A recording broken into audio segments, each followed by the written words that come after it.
ಮೆಚ್ಚಿ ಬಂದವರು ಕಾಲಿಗೆ ಬಿದ್ದು ಬೇಡಿಕೊಂಡರು ಮನಸ್ಸು ಒಪ್ಪುವುದಿಲ್ಲ. ನಾವು ಮೆಚ್ಚಿದವರು ಕಾಲಿನಿಂದ ಒದ್ದರು ಬಿಡಲು ಮನಸ್ಸು ಕೇಳುವುದಿಲ್ಲ. ಎಲ್ಲ ಜೀವದ ಆಟ, ಅರಿಯದಿದ್ದರೆ ಮರಣ, ಅರಿತುಕೊಂಡರೆ ದೇವ ಮಿಲನ. ನಾವು ತುಂಬ ಅಪೇಕ್ಷಿಸಿದ್ದು ನಮಗೆ ಸಿಕ್ಕರೆ ಬದುಕು ನಿಂತ ನೀರಾಗುತ್ತದೆ. ಸಿಗದೇ ಇದ್ದರೆ ಸಾಗರೋಪಮೆ ಮೇರೆ ಮೀರಿ ಹರಿಯುತ್ತದೆ. ಸಿಗದಿರಲಿ ಬೆಳೆಯೋಣ.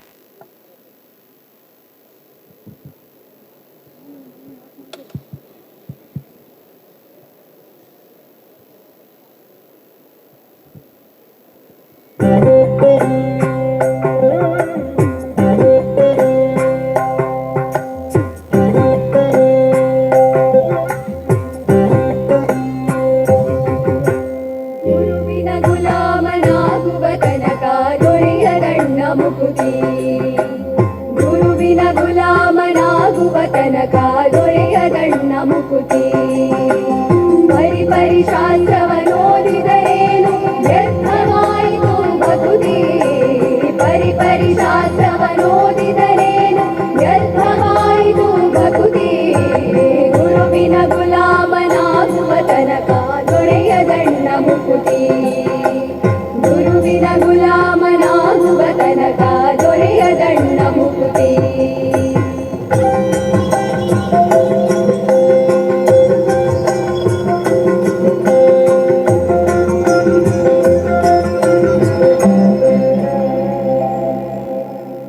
ಆರು ಶಾಸ್ತ್ರವನೋದಿದರೇನು ಆರು ಪುರಾಣವ ಮುಗಿಸಿದರೇನು.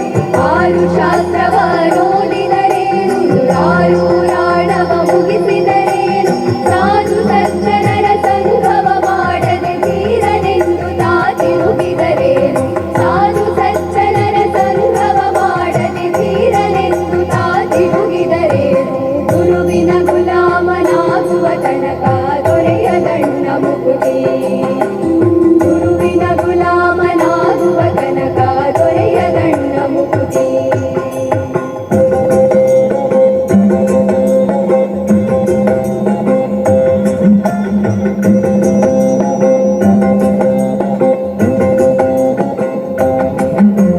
ಕೊರಳೊಳು ಮಾಲೆ ಧರಿಸಿದರೇನು ಬೆರಳೊಳು ಜಪಮಣಿ ಎಣಿಸಿದರೇನು. ಕೊರಳೊಳು ಮಾಲೆ ಧರಿಸಿದರೇನು ಬೆರಳೊಳು ಜಪಮಣಿ ಎಣಿಸಿದರೇನು. ಮರಳಿ ಮರಳಿದ ಹೊರಳಿ ಬೂದಿಯೊಳು ಮರುಳನಂತಾಗಿ ತಿರುಗಿದರೇನು. ಮರಳಿ ಮರಳಿದ ಹೊರಳಿ ಬೂದಿಯೊಳು ಮರುಳನಂತಾಗಿ ತಿರುಗಿದರೇನು. ಗುರುವಿನ ಗುಲಾಮನಾಗುವ ತನಕ ದೊರೆಯದಣ್ಣ ಮುಕುತಿ. ಗುರುವಿನ ಗುಲಾಮನಾಗುವ ತನಕ ದೊರೆಯದಣ್ಣ ಮುಕುತಿ.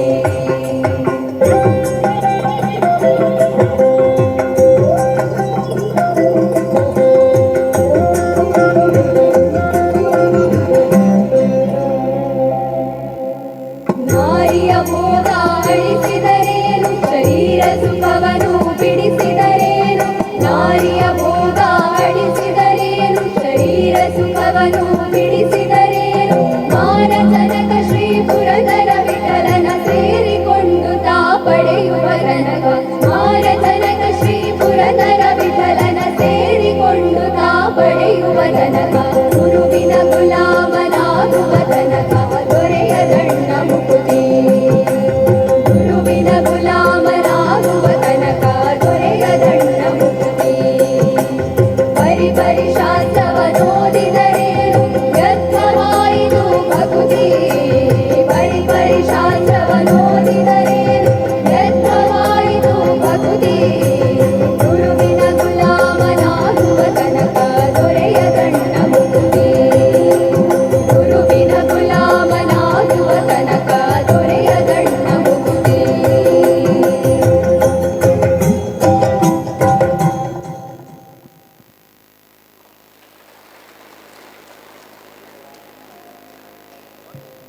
ನಾನಾನುಭವದ ಮೇರುವೆ ಗುರು, ಅಜ್ಞಾನವನ್ನು ತೊಡೆದು ಸುಜ್ಞಾನವನ್ನು ನೀಡುವವನೇ ಗುರು. ಮಂತ್ರ ಸ್ವರೂಪನು, ಲಿಂಗ ಸ್ವರೂಪನು, ಜಂಗಮ ಪರಂಜ್ಯೋತಿಯಾದವನೇ ಗುರು. ಹರಿ ಮುನಿದರೆ ಹರಕಾವ, ಹರ ಮುನಿದರೆ ಹರಿಕಾವ, ಹರಿಹರರು ಮುನಿದರೆ ಗುರುಕಾವ, ಗುರು ಮುನಿದರೆ ಪರಕಾವನೆ.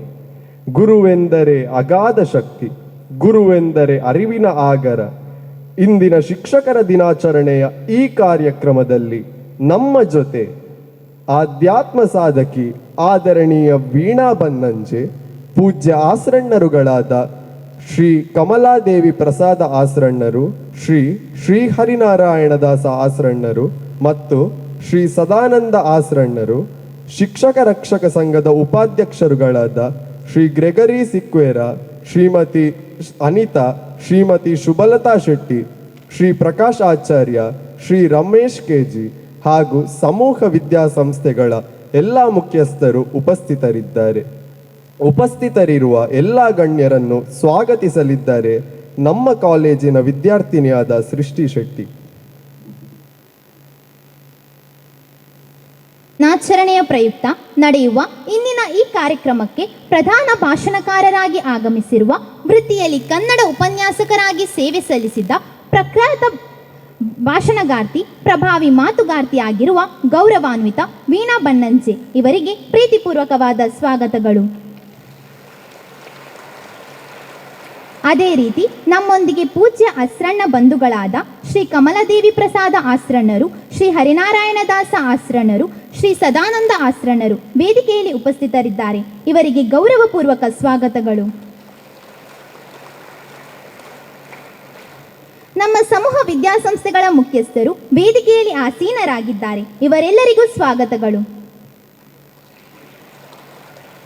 ಅದೇ ರೀತಿ ವೇದಿಕೆಯಲ್ಲಿ ನಮ್ಮ ಶಿಕ್ಷಣ ಸಂಸ್ಥೆಗಳ ಶಿಕ್ಷಕ ರಕ್ಷಕ ಸಂಘದ ಉಪಾಧ್ಯಕ್ಷರುಗಳು ನಮ್ಮೊಂದಿಗಿದ್ದಾರೆ. ಇವರೆಲ್ಲರಿಗೂ ಸ್ವಾಗತಗಳನ್ನು ಕೋರುತ್ತಿದ್ದೇನೆ. ಸಭೆಯಲ್ಲಿ ನೆರೆದಿರುವ ನಮ್ಮ ವಿದ್ಯಾಸಂಸ್ಥೆಗಳ ಶಿಕ್ಷಕ ಶಿಕ್ಷಕೇತರರಿಗೆ, ನಿವೃತ್ತ ಶಿಕ್ಷಕ ಶಿಕ್ಷಕೇತರರಿಗೆ, ಪ್ರಾಕ್ತನ ವಿದ್ಯಾರ್ಥಿಗಳಿಗೆ, ವಿದ್ಯಾಭಿಮಾನಿಗಳಿಗೆ ಆತ್ಮೀಯವಾದ ಸ್ವಾಗತಗಳು. ನಮ್ಮ ಶಿಕ್ಷಣ ಸಂಸ್ಥೆಗಳ ಎಲ್ಲ ವಿದ್ಯಾರ್ಥಿನಿಯರು ಇಲ್ಲಿ ಒಟ್ಟು ಸೇರಿದ್ದಾರೆ. ಎಲ್ಲರಿಗೂ ಸ್ವಾಗತಗಳು. ಹಾಗೂ ನೆರೆದಿರುವ ಪತ್ರಿಕಾ ಮಾಧ್ಯಮದವರಿಗೂ ಸ್ವಾಗತಗಳು.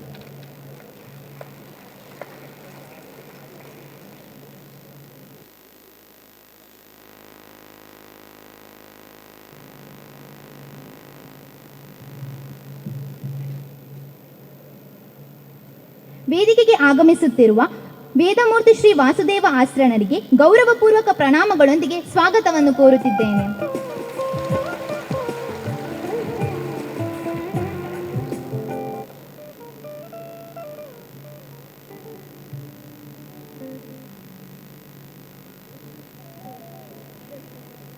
ಗೌರವಾರ್ಪಣೆ ಮಾಡಿದ ಎಲ್ಲ ಹೂಗುಚ್ಛಗಳನ್ನು ನಮ್ಮ ಹೈಸ್ಕೂಲ್ ಮತ್ತು PUC ವಿದ್ಯಾರ್ಥಿಗಳು ತಯಾರಿಸಿದ್ದಾರೆ ಎನ್ನಲು ನಾವು ಹೆಮ್ಮೆ ಪಡುತ್ತಿದ್ದೇವೆ.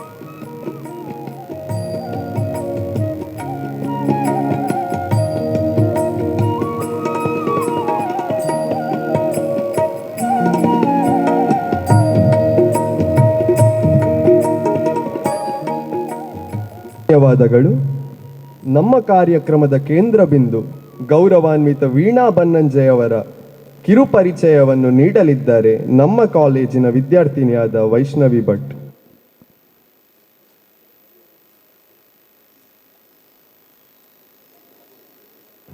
ಸರ್ವರಿಗೂ ಶುಭ ಮಧ್ಯಾಹ್ನದ ಶುಭ ನಮನಗಳು. ತಪ್ಪಿರಲಿ ಸರಿ ಇರಲಿ, ಘನಘೋರ ಅಪರಾಧವೇ ಇರಲಿ, ದೇವರು ಮತ್ತು ಗುರುವಿನ ಮುಂದೆ ಗುಟ್ಟು ಸಲ್ಲದು.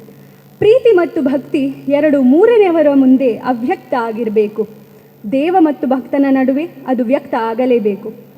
ನಮ್ಮ ಇಂದಿನ ವಿಶೇಷ ಆಹ್ವಾನಿತರು ವಿದ್ಯಾವಾಚಸ್ಪತಿ ಬನ್ನಂಜೆ ಗೋವಿಂದಾಚಾರ್ಯರ ಪುತ್ರಿಯಾದ ವೀಣಾ ಬನ್ನಂಜೆ. ಇವರು ಆಧ್ಯಾತ್ಮ ಸಾಧಕಿ, ಖ್ಯಾತ ಬರಹಗಾರ್ತಿ ಹಾಗೂ ಪ್ರಭಾವಿ ಮಾತುಗಾರ್ತಿ. ಉಡುಪಿಯ PPC ಕಾಲೇಜಿನಲ್ಲಿ BA, ಮಂಗಳೂರು ವಿಶ್ವವಿದ್ಯಾಲಯದಲ್ಲಿ MA, ಅಕ್ಕ ಮಹಾದೇವಿಯ ವಚನಗಳ ಬಗ್ಗೆ MPhil, ಹಂಪಿ ವಿಶ್ವವಿದ್ಯಾಲಯದಲ್ಲಿ ಆಚಾರ್ಯ ರಜನೀಶ್ ಮತ್ತು ಸತ್ಯಕಾಮರ ಸಾಹಿತ್ಯದಲ್ಲಿ ತಂತ್ರಮಾರ್ಗ ಎಂಬ ವಿಷಯದಲ್ಲಿ PhD ಪದವಿ ಪಡೆದವರು. ಕನ್ನಡ ಉಪನ್ಯಾಸಕಿ, ಉಪಪ್ರಾಂಶುಪಾಲೆಯಾಗಿ ಉಡುಪಿಯ ಉಪೇಂದ್ರ ಮೆಮೋರಿಯಲ್ ಕಾಲೇಜಿನಲ್ಲಿ ಸೇವೆ ಸಲ್ಲಿಸಿದವರು.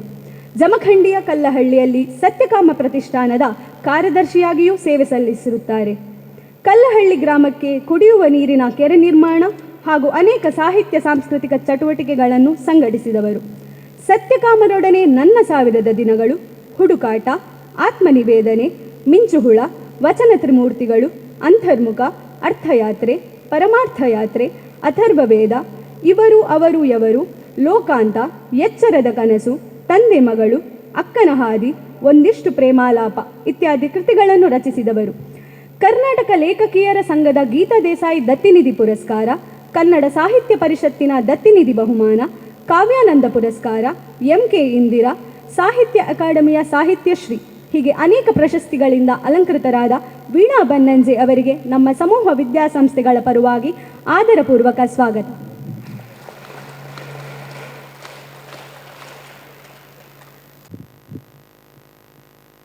ಎತ್ತಿ ಸಲಹುವವರ ಮುಂದೆ ಚಿಕ್ಕವರಾಗಬೇಕು, ಒದ್ದು ತಿರಸ್ಕರಿಸುವವರ ಮುಂದೆ ದೊಡ್ಡವರಾಗಬೇಕು. ಎಲ್ಲರ ಮುಂದೆ ಚಿಕ್ಕವರಾಗುವುದು ಅಲ್ಲ, ಪ್ರತಿಯೊಬ್ಬರ ಮುಂದೆ ದೊಡ್ಡವರಾಗುವುದಲ್ಲ. ಇದೀಗ ಆದರಣೀಯ ವೀಣಾ ಬನ್ನಂಜೆ ಇವರನ್ನು ಗೌರವಿಸುವ ಅಪೂರ್ವ ಕ್ಷಣ. ವೇದಿಕೆಯಲ್ಲಿರುವ ಎಲ್ಲ ಗಣ್ಯರು ಇವರನ್ನು ಗೌರವಿಸಬೇಕಾಗಿ ಕೇಳಿಕೊಳ್ಳುತ್ತಿದ್ದೇನೆ. ಹಾಗೂ ನಮ್ಮ ಕಾಲೇಜಿನ ವಿದ್ಯಾರ್ಥಿನಿಯಾದ ತ್ರಿಯಾ ಅವಳು ರಚಿಸಿದ ಭಾವಚಿತ್ರವನ್ನು ನೀಡಲಿದ್ದಾರೆ.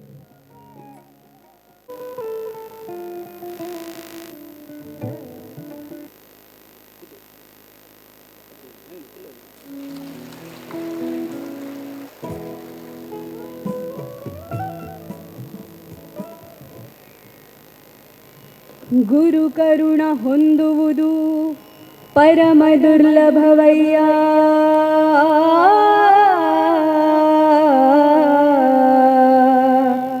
ಪರಿಪರಿಯ ವ್ರತಗಳ ಆಚರಿಸಲು ಫಲವೇನೋ,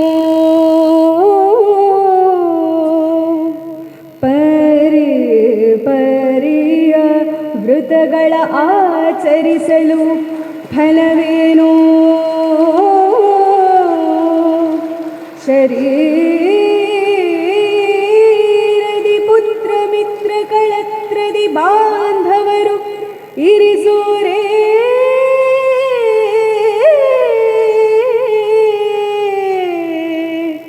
ಸದ್ಗತಿಗೆ ಸಾಧನದಿ ನಿರುತವು ಗುರುಪಾದ ನಿಜವಾಗಿ ಮನದೊಳಗೆದು ಭಜಿಸಲು ಅಖಿಲ ಸಂಪದವಕ್ಕುದು ಪುರಂದರ ವಿಠಲ, ಅಖಿಲ ಸಂಪದವಕ್ಕುದು ಪುರಂದರ ವಿಠಲ, ಅಖಿಲ ಸಂಪದವಕ್ಕುದು ಪುರಂದರ ವಿಠಲ.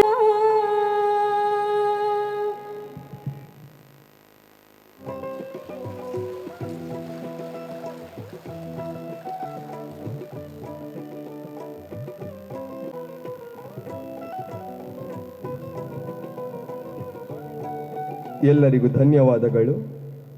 ಈ ಕಾರ್ಯಕ್ರಮದ ಕೇಂದ್ರ ಬಿಂದು ಗೌರವಾನ್ವಿತ ವೀಣಾ ಬನ್ನಂಜೆ ಅವರಿಂದ ಇದೀಗ ಪ್ರಧಾನ ಭಾಷಣ. ನಾರಾಯಣ ನಿನ್ನ ನಾಮದ ಸ್ಮರಣೆಯ ಸಾರಾಮೃತ ಎನ್ನ ಬಾಯಿಗೆ ಬರಲಿ. ಬಾರಂಗ ಕನಸಿನೊಳಾಗಲಿ ನನಸಿನೊಳಾಗಲಿ ಮನಸ್ಸು ಕೆಟ್ಟಿರಲಿ ಮುನಿದಿರಲಿ. ಜನಕಜಾಪತಿ ನಿನ್ನ ಅಭೀಷ್ಟದ ಸ್ಮರಣೆಯ ಅಷ್ಟಾಕ್ಷರ ಮಂತ್ರ ಜಪಿಸುವ ಹಾಗೆ ಬಾರಂಗ.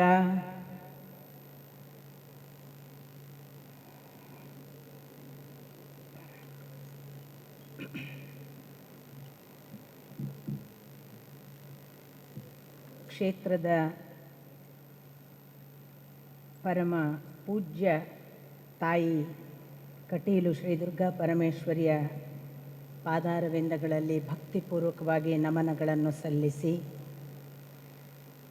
ಆ ಶ್ರದ್ಧಾ ಕೇಂದ್ರದ ಅರ್ಚನೆಯ ಮತ್ತು ಇತರ ಎಲ್ಲ ಆಡಳಿತದ ಕೆಲಸಗಳನ್ನು ಮಾಡಿಕೊಂಡು ಆ ಕೈಂಕರ್ಯದಲ್ಲಿಯೇ ಭಕ್ತಿ ಸಾಮ್ರಾಜ್ಯದ ಸುಖಿಗಳಾಗಿರುವ ಇಡೀ ಅಸ್ರಣ್ಣ ಅವರ ಹಿರಿಯ ಅಸ್ರಣ್ಣ ಎಲ್ಲ ಅಸ್ರಣ್ಣ ಕುಟುಂಬದವರ ಎಲ್ಲ ಬಂಧುಗಳಿಗೆ ನಮಿಸಿ, ಈ ವಿದ್ಯಾಸಂಸ್ಥೆಯ ಎಲ್ಲ ಶಿಕ್ಷಕರು ಮತ್ತು ಮಕ್ಕಳ ಹಿರಿಕಿರಿಯ ಪದತಲಕ್ಕೆ ಹಣೆ ಹಚ್ಚಿ ನಮಸ್ಕಾರ.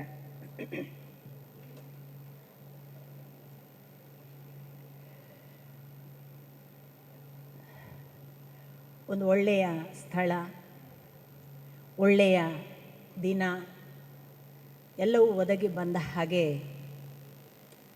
ಈ ಕ್ಷಣದಲ್ಲಿ ನಿಮಗೂ ಅನುಭವಕ್ಕೆ ಬಂದಿರಬಹುದು, ನಾನು ಅನುಭವಿಸ್ತಾ ಇರುವಂತಹ ಸತ್ಯ. ಕೆಳಗೆ ತಾಯಿಯ ದರ್ಶನಕ್ಕೆ ಹೋದರೆ ನನಗೇನು ನಿರೀಕ್ಷಿತವಾದ ಸಮಯ ಯಾವುದೂ ಗೊತ್ತಿಲ್ಲದೆ ಆಕಸ್ಮಿಕವಾಗಿ ಪ್ರವೇಶ ಮಾಡಿದಾಗ ನಿಮ್ಮ ಗುರುಗಳು, ಸಂಸ್ಕೃತ ಉಪಾಧ್ಯಾಯರು, ಸನ್ಮಿತ್ರರು ನನ್ನನ್ನು ಸಂಪೂರ್ಣ ಮಾರ್ಗದರ್ಶಕರ ಹಾಗೆ ಅಲ್ಲಿಗೆ ಕರೆದುಕೊಂಡು ಹೋಗುವ ವೇಳೆಗೆ ಇನ್ನೇನು ದೇವಿಯ ದರ್ಶನದ ಬಾಗಿಲಿಗೆ ನಿಂತಾಗಲೇ ದೇವಿಯ ಮಹಾಮಂಗಳಾರತಿಯ ಸಮಯವಾಗಿ ಪೂಜೆ ನೋಡುವ ಸೌಭಾಗ್ಯ ಸಿಕ್ಕದ್ದು ನಾನು ನನಗೆ ತಾಯಿ ಮಾಡಿದ ಆಶೀರ್ವಾದ ಅಂತ ಭಾವಿಸಿದ್ದೇನೆ. ಅದಲ್ಲದೆ ಇವತ್ತು ನಿಮ್ಮ ಜೊತೆಗೆ ನಾಳೆಯ ಶಿಕ್ಷಕರ ದಿನ ಅನ್ನುವ ಒಂದು ಕಾರಣವಾಗಿ ಮಾತನಾಡಬೇಕು ಅಂತ ಕೇಳಿಕೊಂಡಾಗ, ಶಿಕ್ಷಕರು, ಗುರುಗಳು ಮತ್ತು ಹಿರಿಯರು, ಈಗ ಪೂಜನೀಯರು, ಪೂಜೆಯನ್ನು ಮಾಡುವವರು ಅಂತಂದರೆ ನಿರಂತರವಾಗಿ ದೇವಮೂರ್ತಿಯನ್ನು ನಾವು ಯಾರು ಕಣ್ಣಿಂದ ನೋಡುವುದಕ್ಕೆ ಕೆಲವೊಮ್ಮೆ ಲಭ್ಯ ಆಗುವುದಿಲ್ಲವೋ ಅಂತಹ ದೇವಮೂರ್ತಿಯನ್ನು ನಿತ್ಯ ಮುಟ್ಟಿ ಪಾದದ ತನಕ, ಶಿರಾಗ್ರದಿಂದ ಪಾದದ ತನಕ ಅಭಿಷೇಕ ಮಾಡಿ ಆ ಒಂದು ದೇವ ಸಾನ್ನಿಧ್ಯವನ್ನು ಅಷ್ಟು ಸಮೀಪದಲ್ಲಿ ಅನುಭವಿಸುವ ಸೌಭಾಗ್ಯ ಅರ್ಚಕರುಗಳಿಗೆಲ್ಲ ಸಿಕ್ಕಿದೆಯಲ್ಲ. ಈ ಜಗತ್ತಿನಲ್ಲಿ ಕೆಲವರಿಗೆ ಮಾತ್ರ ಕೆಲವು ಲಭ್ಯ. ಅಂಥ ಆ ಸೌಭಾಗ್ಯವನ್ನುಳ್ಳವರು ಕೇವಲ ಒಂದು ದೇವಸ್ಥಾನವನ್ನು ಅಥವಾ ದೇವರ ಪೂಜೆಯನ್ನು ಮಾಡದೆ, ದೇವಸ್ಥಾನದಲ್ಲಿ ಬಂದ ಯಾವುದೋ ಒಂದು ಆರ್ಥಿಕವಾದ ವ್ಯವಸ್ಥೆಯನ್ನು ಹೀಗೊಂದು ವಿದ್ಯಾರ್ಥಿಗಳನ್ನು ಬೆಳೆಸುವ ಸದುಪಯೋಗಕ್ಕೆ ಬಳಸಬೇಕು ಅಂತ ಇಂಥದ್ದೊಂದು ಶಾಲಾ ಶಿಕ್ಷಣ ವ್ಯವಸ್ಥೆಯನ್ನು ಮಾಡಿದ್ದಾರಲ್ಲ, ನಾನು ಅವರನ್ನು ಕೂಡ ಭಕ್ತಿಪೂರ್ವಕವಾಗಿ ಅಭಿನಂದಿಸ್ತೇನೆ. ಮತ್ತು ಮಕ್ಕಳಾದ ನಿಮ್ಮನ್ನು ಕೂಡ ಇಂಥ ತಾಯಿಯ ಸನ್ನಿಧಿಯಲ್ಲಿ ಇದ್ದೀರಲ್ಲ, ಅದಕ್ಕಾಗಿ ನಿಮಗೂ ಕೂಡ ನಾನು ಬಹಳ ಭಕ್ತಿಪೂರ್ವಕವಾಗಿ ನಮನಗಳನ್ನು ಸಲ್ಲಿಸ್ತೇನೆ.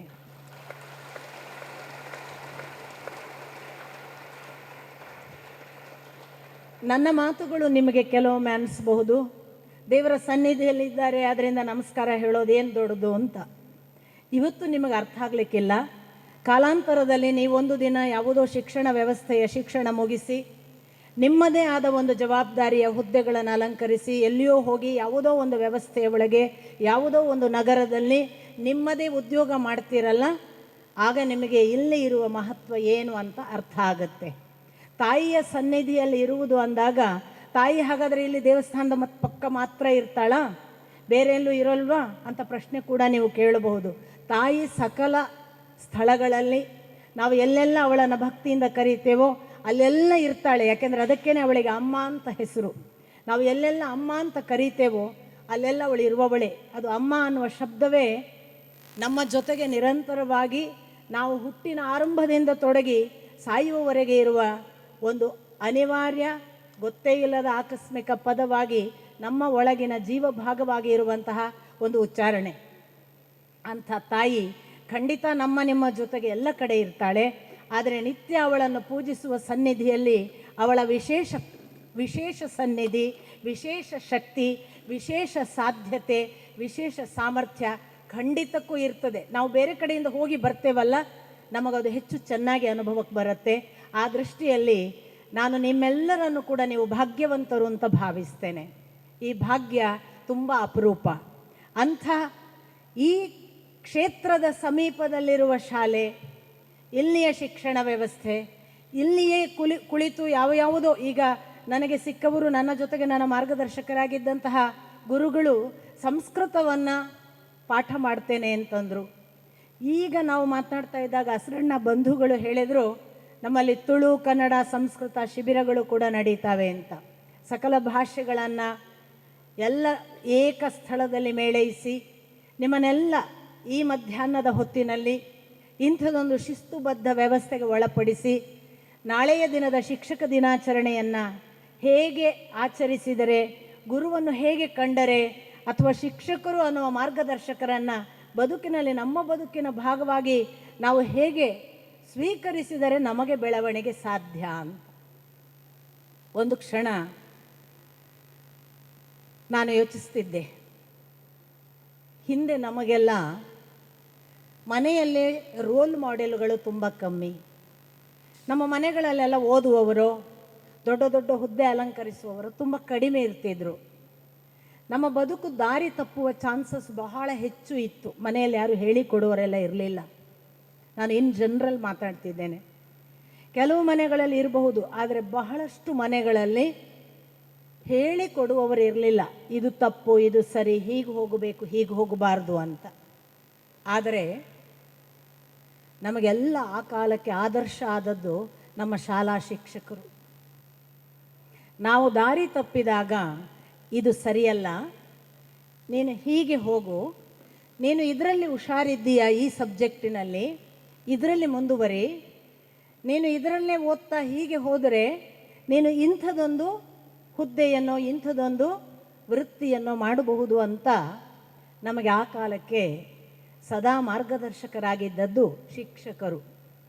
ನೀವು ವೈಯಕ್ತಿಕವಾದ ನನ್ನ ಉದಾಹರಣೆಯನ್ನೇ ನಿಮಗೆ ಹೇಳೋದಾದರೆ, ನಾನು ವೈಯಕ್ತಿಕವಾಗಿ ನನಗೆ ಯಾರು ಇಂಥ ಕ್ಲಾಸಿಗೆ ಹೋಗು, ಇಂಥ ಶಾಲೆಯಲ್ಲಿ ಸೇರು, ಇಂಥ ಇಂಗ್ಲೀಷ್ ಮೀಡಿಯಮ್ ಅಥವಾ ಕನ್ನಡ ಮೀಡಿಯಮ್ ಆಯ್ಕೆ ಯಾವುದೂ ಯಾರೂ ಹೇಳಿಕೊಡಲಿಲ್ಲ ನಮಗೆ. ನಮ್ಮ ಅಮ್ಮ ತೊಗೊಂಡೋದ್ಲು, ಕಾನ್ವೆಂಟಿಗೆ ಹಾಕಿದ್ಲು. ಕಾನ್ವೆಂಟಿನ ಶಿಕ್ಷಕರು ಒಳ್ಳೆಯ ರೀತಿಯಲ್ಲಿ ಮಾರ್ಗದರ್ಶನ ಮಾಡಿದರು. ಅಲ್ಲಿ ನಮ್ಮ ಕನ್ನಡ ಸ್ಪಷ್ಟ ಇದ್ದದ್ದನ್ನು ನೋಡಿ ಆ ಕಾಲಕ್ಕೆ ದೇವದಾಸ್ ನಾಯಕ್ ಅಂತ ಅವರು, ದೇವೇಂದ್ರ ನಾಯಕ್ ಅವರು, ನಿನ್ನ ಕನ್ನಡ ತುಂಬ ಚೆನ್ನಾಗಿದೆ, ಕನ್ನಡದಲ್ಲಿ ಮುಂದುವರಿ ಅಂತ ಹೇಳದೇ ಇದ್ದರೆ ಬಹುಶಃ ಕನ್ನಡ ನನ್ನ ಒಳಗಿದೆ, ನನಗೆ ಕನ್ನಡದಲ್ಲಿ ಒಳ್ಳೆಯ ಸ್ಪಷ್ಟತೆ ಇದೆ, ನಾನು ಕನ್ನಡ ಭಾಷೆಯನ್ನು ಚೆನ್ನಾಗಿ ಮಾತಾಡ್ತೀನಿ ಅನ್ನುವ ಎಚ್ಚರ ಬಹುಶಃ ನಂಗೆ ಬರ್ತಿರ್ಲಿಲ್ವೋ ಏನೋ. ಕಾಲಾಂತರದಲ್ಲಿ ನಾನು ಪೂರ್ಣಪ್ರಜ್ಞಾ ಕಾಲೇಜಿಗೆ ಹೋದಾಗ ಆ ಕಾಲೇಜಿನಲ್ಲಿ ನನ್ನ ಗುರುಗಳಾದ ರಾಮದಾಸ್, ನಿಮಗೆ ಗೊತ್ತಿರಬಹುದು, ಎಳೆನಿಂಬೆ ಅಂತ ಒಂದು ಆತ್ಮಚರಿತ್ರೆಯನ್ನು ಬರೆದರು. ಈಗಲೂ ಇದ್ದಾರೆ, 85ರ ವೃದ್ಧಾಪ್ಯ, ತುಂಬ ಚೆನ್ನಾದ ಪ್ರತಿಭಾನ್ವಿತ.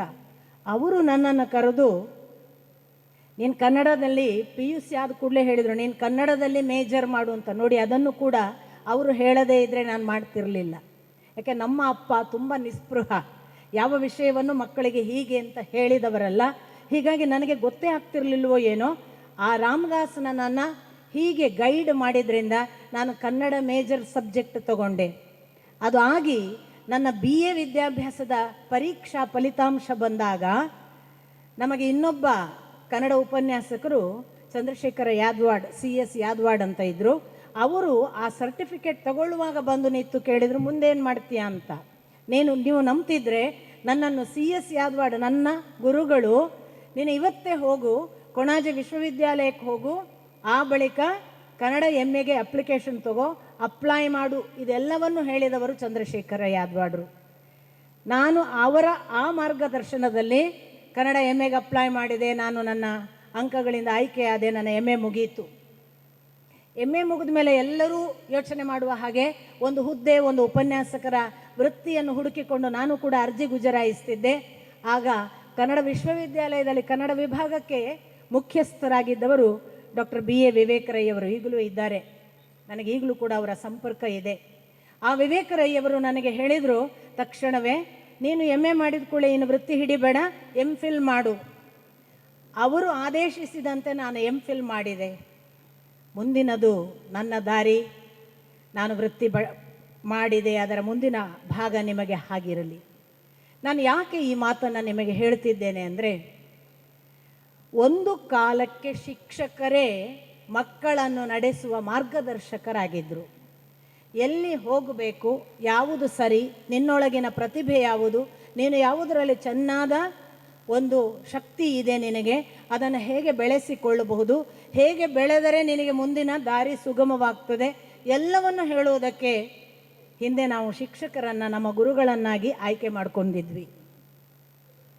ಈಗ ನಿಮಗೆ ಈಗಲೂ ಇನ್ನೂ ಒಂದು PUCಯ ಒಳಗಿನ ಅವಸ್ಥೆಯೋ, 16, 17, 18ರ ವಯೋಮಾನದವರು ನೀವಿದ್ದರೆ ಇನ್ನೂ ಅದರ ಪ್ರವೇಶ ಆಗಿರಲಿಕ್ಕಿಲ್ಲ. ಆಗಿದ್ದರೂ ಆಗಿರಬಹುದು, ನನಗೆ ಗೊತ್ತಿಲ್ಲ. ನಿಮಗೆ ವೈಯಕ್ತಿಕವಾಗಿ ನಿಮ್ಮೆಲ್ಲರಿಗೆ ನಿಮ್ಮ ಗುರುಗಳು ನಿಮ್ಮ ತಂದೆ ತಾಯಿಯಷ್ಟೇ. ನಿಮ್ಮ ತಂದೆ ತಾಯಿ ಎಷ್ಟು ದೊಡ್ಡ ದೇವರಿಗೆ ಸಮಾನರೋ ಅಷ್ಟೇ ದೊಡ್ಡ ದೇವರಿಗೆ ಸಮಾನರಾದ ಒಬ್ಬ ಮಾರ್ಗದರ್ಶಕರು ಅನ್ನುವ ಭಾವವಿದ್ದರೆ ನೀವು ನಿಜವಾಗಿ ಸರಿಯಾದ ದಾರಿಯಲ್ಲಿದ್ದೀರಿ ಅಂತ ಅರ್ಥ. ಒಂದು ವೇಳೆ ನಿಮ್ಮ ಭಾವನೆಯಲ್ಲಿ ಗುರು ಏನು, ಶಿಕ್ಷಕರೇನು, ಅವರು ಪಾಠ ಮಾಡಿದ್ರೇನು ಮಾಡದೇ ಇದ್ರೇನು, ಅವರನ್ನು ನಂಬಿಕೊಂಡು ನಮಗೇನಾಗಲಿಕ್ಕಿದೆ, ಕ್ಲಾಸಿಗೆ ಹೋದರೆ ಆಯಿತು ಅಟೆಂಡೆನ್ಸ್ ಸಿಗುತ್ತೆ, ಅಟೆಂಡೆನ್ಸ್ ಆದರೆ ಆಯಿತು, ಕೊನೆಯ ಪರೀಕ್ಷೆ ಒಂದು ಚೆನ್ನಾಗಿ ಬರೆದ್ರೆ ಆಯಿತು, ಚೆನ್ನಾದ ಪರೀಕ್ಷೆ ಬರೆದ ಮೇಲೆ ಮತ್ತೆ ಅಂಕ ತೊಗೊಂಡ್ಮೇಲೆ ಗುರುಗಳನ್ನು ತೊಗೊಂಡು ಏನಾಗಬೇಕು ಅನ್ನುವ ಮನೋಭಾವ ನಿಮ್ಮಲ್ಲೇನಾದರೂ ಇದ್ದರೆ, ಬಹಳ ಜನಕ್ಕೆ ಇವತ್ತು ಆ ಮನೋಭಾವ ಇದೆ. ಬಹಳ ಜನಕ್ಕೆ ಗುರುಗಳನ್ನು ತಗೊಂಡು ಏನಾಗಬೇಕು ಅಂತ ಏನು ಅಂದರೆ ಬಹಳ ದುರಂತದ ವಿಷಯ ಅಂತಂದರೆ, ನಮಗೆಲ್ಲರಿಗೂ ಈಗ ಗೂಗಲ್ ಅಂತ ಒಂದು, ನಾನು ಅದನ್ನು ಗೂಗಳ್ಳ ಅಂತ ಹೇಳೋದು. ಯಾರ್ಯಾರದ್ದು ಕದ್ದ ಮಾಲುಗಳೇ ಅದರಲ್ಲಿರೋದು, ಯಾರದ್ದು ಸ್ವಂತದ್ದಿಲ್ಲ. ಈಗ ಹೆಚ್ಚಿನವರಿಗೆ ಗೂಗಳ್ಳನೇ ಗುರು. ನೀವು ಹೇಳಿದ್ದು ಸರಿ ಉಂಟಾ ಇಲ್ವಾ ಅಂತ ಗೂಗಲ್ ಸರ್ಚ್ ಮಾಡಿ ಕ್ರಾಸ್ ಎಕ್ಸಾಮಿನ್ ಮಾಡ್ತಾರೆ ಹೊರತು ಗುರುಗಳು ಎಷ್ಟು ಅದಕ್ಕಾಗಿ ಸಂಶೋಧನೆ ಮಾಡಿದರು, ಗುರುಗಳ ಮಾತಿನಲ್ಲಿ ಎಷ್ಟು ಅವರ ಸತ್ಯಗಳಿವೆ, ಅವರು ಅದನ್ನು ಎಷ್ಟು ನಮಗೆ ತಾವೇ ಸಂಶೋಧನೆ ಮಾಡಿ ಎಲ್ಲೆಲ್ಲಿ ಗ್ರಂಥಾಲಯದಲ್ಲಿ ಹುಡುಕಿ ಯಾರು ಒಳ್ಳೆಯ ಮಾತುಗಳನ್ನು ಹೇಳಿದ್ದಾರೆ ಅದನ್ನೆಲ್ಲ ಸಂಗ್ರಹಿಸಿ ತಾವು ಬಂದು ಹೇಳ್ತಾರೆ ಅನ್ನುವುದನ್ನು ನಾವಿವತ್ತು ಮರ್ತಿದ್ದೇವೆ. ನಮಗೇನಾಗಿದೆ ಅಂದರೆ ಕೈಯಲ್ಲಿ ಫೋನ್ ಇದೆ, ಮುಟ್ಟಿದರೆ ಗೂಗಲ್ ಓಪನ್ ಆಗುತ್ತೆ, ಓಪನ್ ಆದ್ಕೊಳ್ಳೆ ಏನು ಇನ್ಫಾರ್ಮೇಷನ್ ಬೇಕೋ ಸಿಗುತ್ತೆ, ಯಾಕೆ ಬೇಕು ಈ ಗುರುವಿನ ಸಹವಾಸ ಅಂತ. ತುಂಬ ದುರಂತದ ಮಾತು. ಯಾಕೆ ಅಂತಂದರೆ ಗೂಗಲ್ನಲ್ಲಿ ನೀವೇ ನೋಡಿ, ಒಂದು ಅಭಿಪ್ರಾಯಕ್ಕೆ 10 ಅಭಿಪ್ರಾಯಗಳಿರ್ತವೆ. ಒಂದು ಅಭಿಪ್ರಾಯ ಅದರೊಳಗೆ ಆ 10ರಲ್ಲಿ ಯಾವನೋ ಒಬ್ಬ ಸಂಶೋಧನೆ ಮಾಡಿ ಹಾಕಿರ್ತಾನೆ, 9 ಸುಳ್ಳುಗಳಿರ್ತವೆ. ಆ ಸುಳ್ಳುಗಳನ್ನು ಮನೆಗೆ ತಗೊಂಡೋಗಿ ನೀವು ಅದನ್ನೇ ಸತ್ಯ ಅಂತ ಭಾವಿಸುವ ಎಲ್ಲ ಅಪಾಯಗಳು ಗೂಗಲ್ನಲ್ಲಿವೆ. ಆದರೆ ಗುರು ಯಾವತ್ತು ಸುಳ್ಳು ಹೇಳೋದಕ್ಕೆ ಸಾಧ್ಯ ಇಲ್ಲ. ಯಾಕಂದರೆ ನಿಮಗೆ ಅವರು ಮುಖಾಮುಖಿ. ನಾಳೆ ನೀವು ಅವರನ್ನು ಭೇಟಿಯಾಗ್ತೀರಿ, ನಾಡಿದ್ದು ನಿಮಗೆ ಪ್ರಶ್ನೆ ಪತ್ರಿಕೆಯಲ್ಲಿ ನೀವು ಕೊಡುವ ಉತ್ತರದ ಮೇಲೆ ಅವರ ಅಂಕಗಳಿರ್ತವೆ. ಅವರು ನೀವು ಸದಾ ನಿಮಗೆ ಪರಸ್ಪರ ಮಿಲನ ಆಗ್ತೀರಿ. ನೀವು ಅವರ ಜೊತೆಗೆ, ಅವರು ನಿಮ್ಮ ಜೊತೆಗೆ ಸಂವಹನ ಮಾಡಿ ತಪ್ಪು ಸರಿಗಳನ್ನು ಮುಖಾಮುಖಿಯಾಗಿ ಎದುರಾಬದ್ರು ತಿದ್ದಿಕೊಳ್ಳುವ ಒಂದು ಜೀವಂತ ಸಂಬಂಧ ಇದೆಯಲ್ಲ, ಅದು ಸಾಮಾನ್ಯ ಸಂಬಂಧ ಅಲ್ಲ. ಹೀಗೆ ಹೇಳಿದ ಕೂಡಲೇ ನಾನೇನೋ ಇವತ್ತಿನ ಎಲ್ಲ ಮಕ್ಕಳು ದಾರಿ ತಪ್ಪಿದ್ದಾರೆ, ಮಕ್ಕಳಿಗೆ ಏನೂ ಬುದ್ಧಿ ಸರಿ ಇಲ್ಲ, ಮನೆಯ ಅಪ್ಪ ಅಮ್ಮ ಕೂಡ ಮಕ್ಕಳನ್ನು ಸರಿಯಾಗಿ ಬೆಳೆಸ್ತಾ ಇಲ್ಲ, ಮಕ್ಕಳಿಗೆ ಸ್ವಂತ ವಿವೇಚನೆ ಕಮ್ಮಿಯಾಗಿದೆ ಅನ್ನುವ ಅರ್ಥದ ಮಾತನ್ನೇನು ಹೇಳ್ತಿಲ್ಲ. ಸಾಮಾಜಿಕವಾಗಿ ಒಂದು ಪರಿಣಾಮ, ಲೋಕದಿಂದ ಆಗುವಂತಹ ಇಂಪ್ಯಾಕ್ಟ್. ನಾವು ಯಾವುದನ್ನು ಇವತ್ತು ಸೋಷಿಯಲ್ ಮೀಡಿಯಾ ಅಂತ ಹೇಳ್ತೀವಿ, ಪ್ರಿಂಟ್ ಮೀಡಿಯಾಗಳಿವೆ, ಎಲೆಕ್ಟ್ರಾನಿಕ್ ಮೀಡಿಯಾಗಳಿವೆ, ಎಲ್ಲವೂ ಮಾಡುವಂತಹ ಏಕಕಾಲಕ್ಕೆ ನಿಮ್ಮ ಮೇಲೆ ಮಾಡುವಂತಹ ದಾಳಿ, ಇವುಗಳೆಲ್ಲ ನಮ್ಮ ಕಾಲಕ್ಕೆ ತುಂಬ ಕಡಿಮೆ ಇದ್ದವು.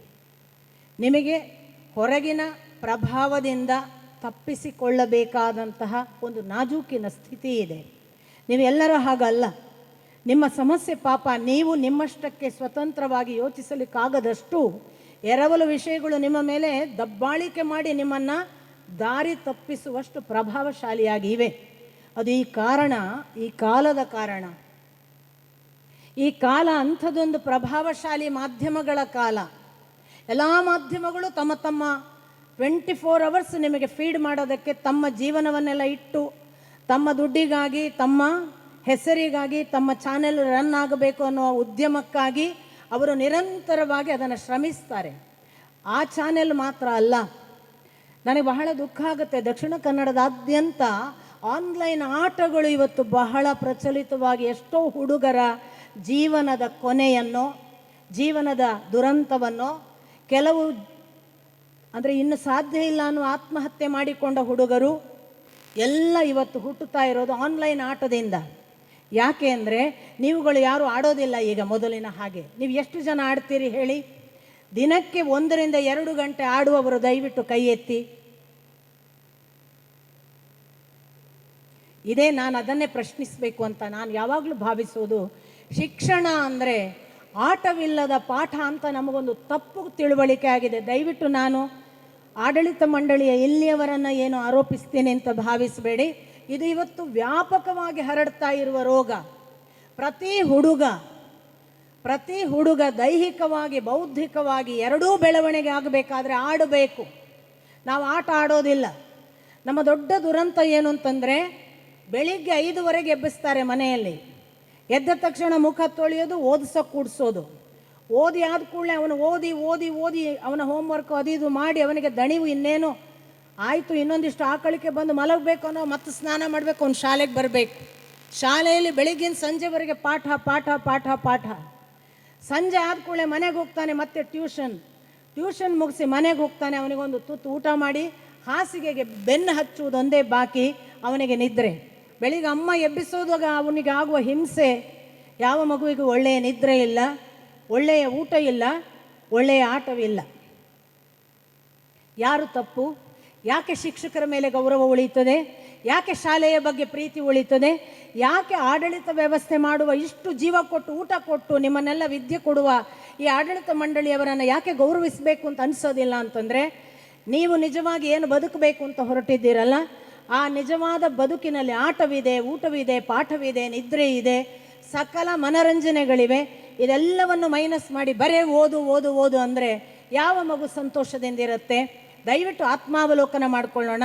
ನಾನು ನನ್ನ 26ನೇ ವಯಸ್ಸಿನವರೆಗೆ, ನಮ್ಮ 26ನೇ ವಯಸ್ಸಿನವರೆಗೆ ನಾನು ವೈಯಕ್ತಿಕವಾಗಿ ಮರಕೋತಿ ಆಟ ಆಡಿದ್ದೇನೆ. 26ನೇ ವಯಸ್ಸಿನವರೆಗೆ ಮರಕೋತಿ ಆಟ ಆಡಿದ್ದೇನೆ ಅಂದರೆ ನಾನು ಬಾಲ್ಯದಲ್ಲಿ ಎಷ್ಟು ಆಟ ಆಡಿದ್ದೇನೆ ನೀವು ನೆನಪಿಟ್ಕೊಳ್ಳಿ. ನಾವು ಯಾವ ಆಟ, ನಿಮಗೆ ಕೆಲವು ಹೆಸರು ಕೂಡ ಗೊತ್ತಿರಲಿಕ್ಕಿಲ್ಲ.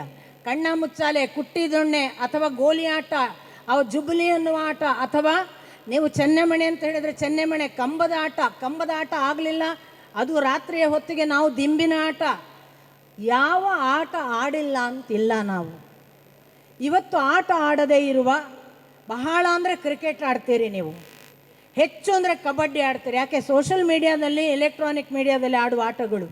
ಅದನ್ನು ಬಿಟ್ಟರೆ ದುರಂತದ ಆಟ ಚೆಸ್ ಆಡ್ತೀರಿ, ರೆಮ್ಮಿ ಆಟ ಆಡ್ತೀರಿ, ಇಸ್ಪೀಟ್ ಆಟ. ಇನ್ನೂ ಈಗಿನ ಮಕ್ಕಳು ಆಡುವುದು ಯಾವ ಆಟ ಅಂತಂದರೆ ಗನ್ ಹಿಡ್ಕೊಂಡು ಫೈರ್ ಆಟ ಅಲ್ವಾ? ಸ್ವಾಮಿ, ನಾನು ಕೇಳ್ತೇನೆ, ಒಂದು ಮಗು 3-4 ವರ್ಷದ ಮಗು ಇರುತ್ತೆ, ಆ ಮಗುವಿಗೆ ಆನ್ಲೈನ್ ಆಟ ಏನು ಆಡಿಸ್ತಾರೆ ಅಂದರೆ ಗನ್ ಕೊಟ್ಟು ಅದು ಶತ್ರುವನ್ನು ಫೈರ್ ಮಾಡುವ ಆಟ ಆಡಿಸ್ತಾರೆ. ಅದು ಎಷ್ಟು ಶತ್ರುವನ್ನು ಫೈಟ್ ಮಾಡಿ ಫೈರ್ ಮಾಡಿದೆ ಅಷ್ಟು ಅದಕ್ಕೆ ಪಾಯಿಂಟ್ಸ್.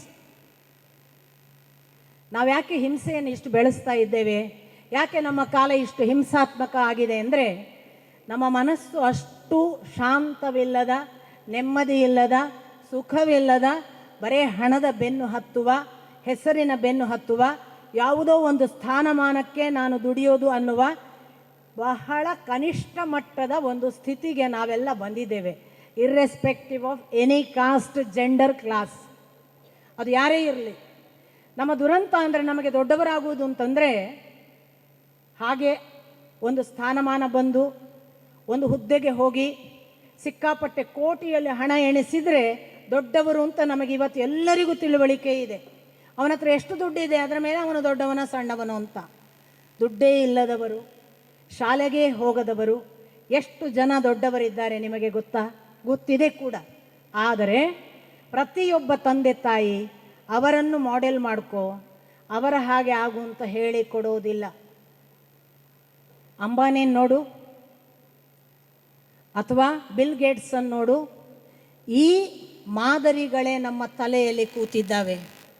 ಒಂದು ದಿವಸವೂ ಕೂಡ ನಾವು ಸಾಮಾನ್ಯರನ್ನು, ನೀವು ಯಾವತ್ತಾದರೂ ಸುಧಾಮನನ್ನು ಮಾಡೆಲ್ ಮಾಡ್ಕೊಂಡಿದ್ದೀರಾ?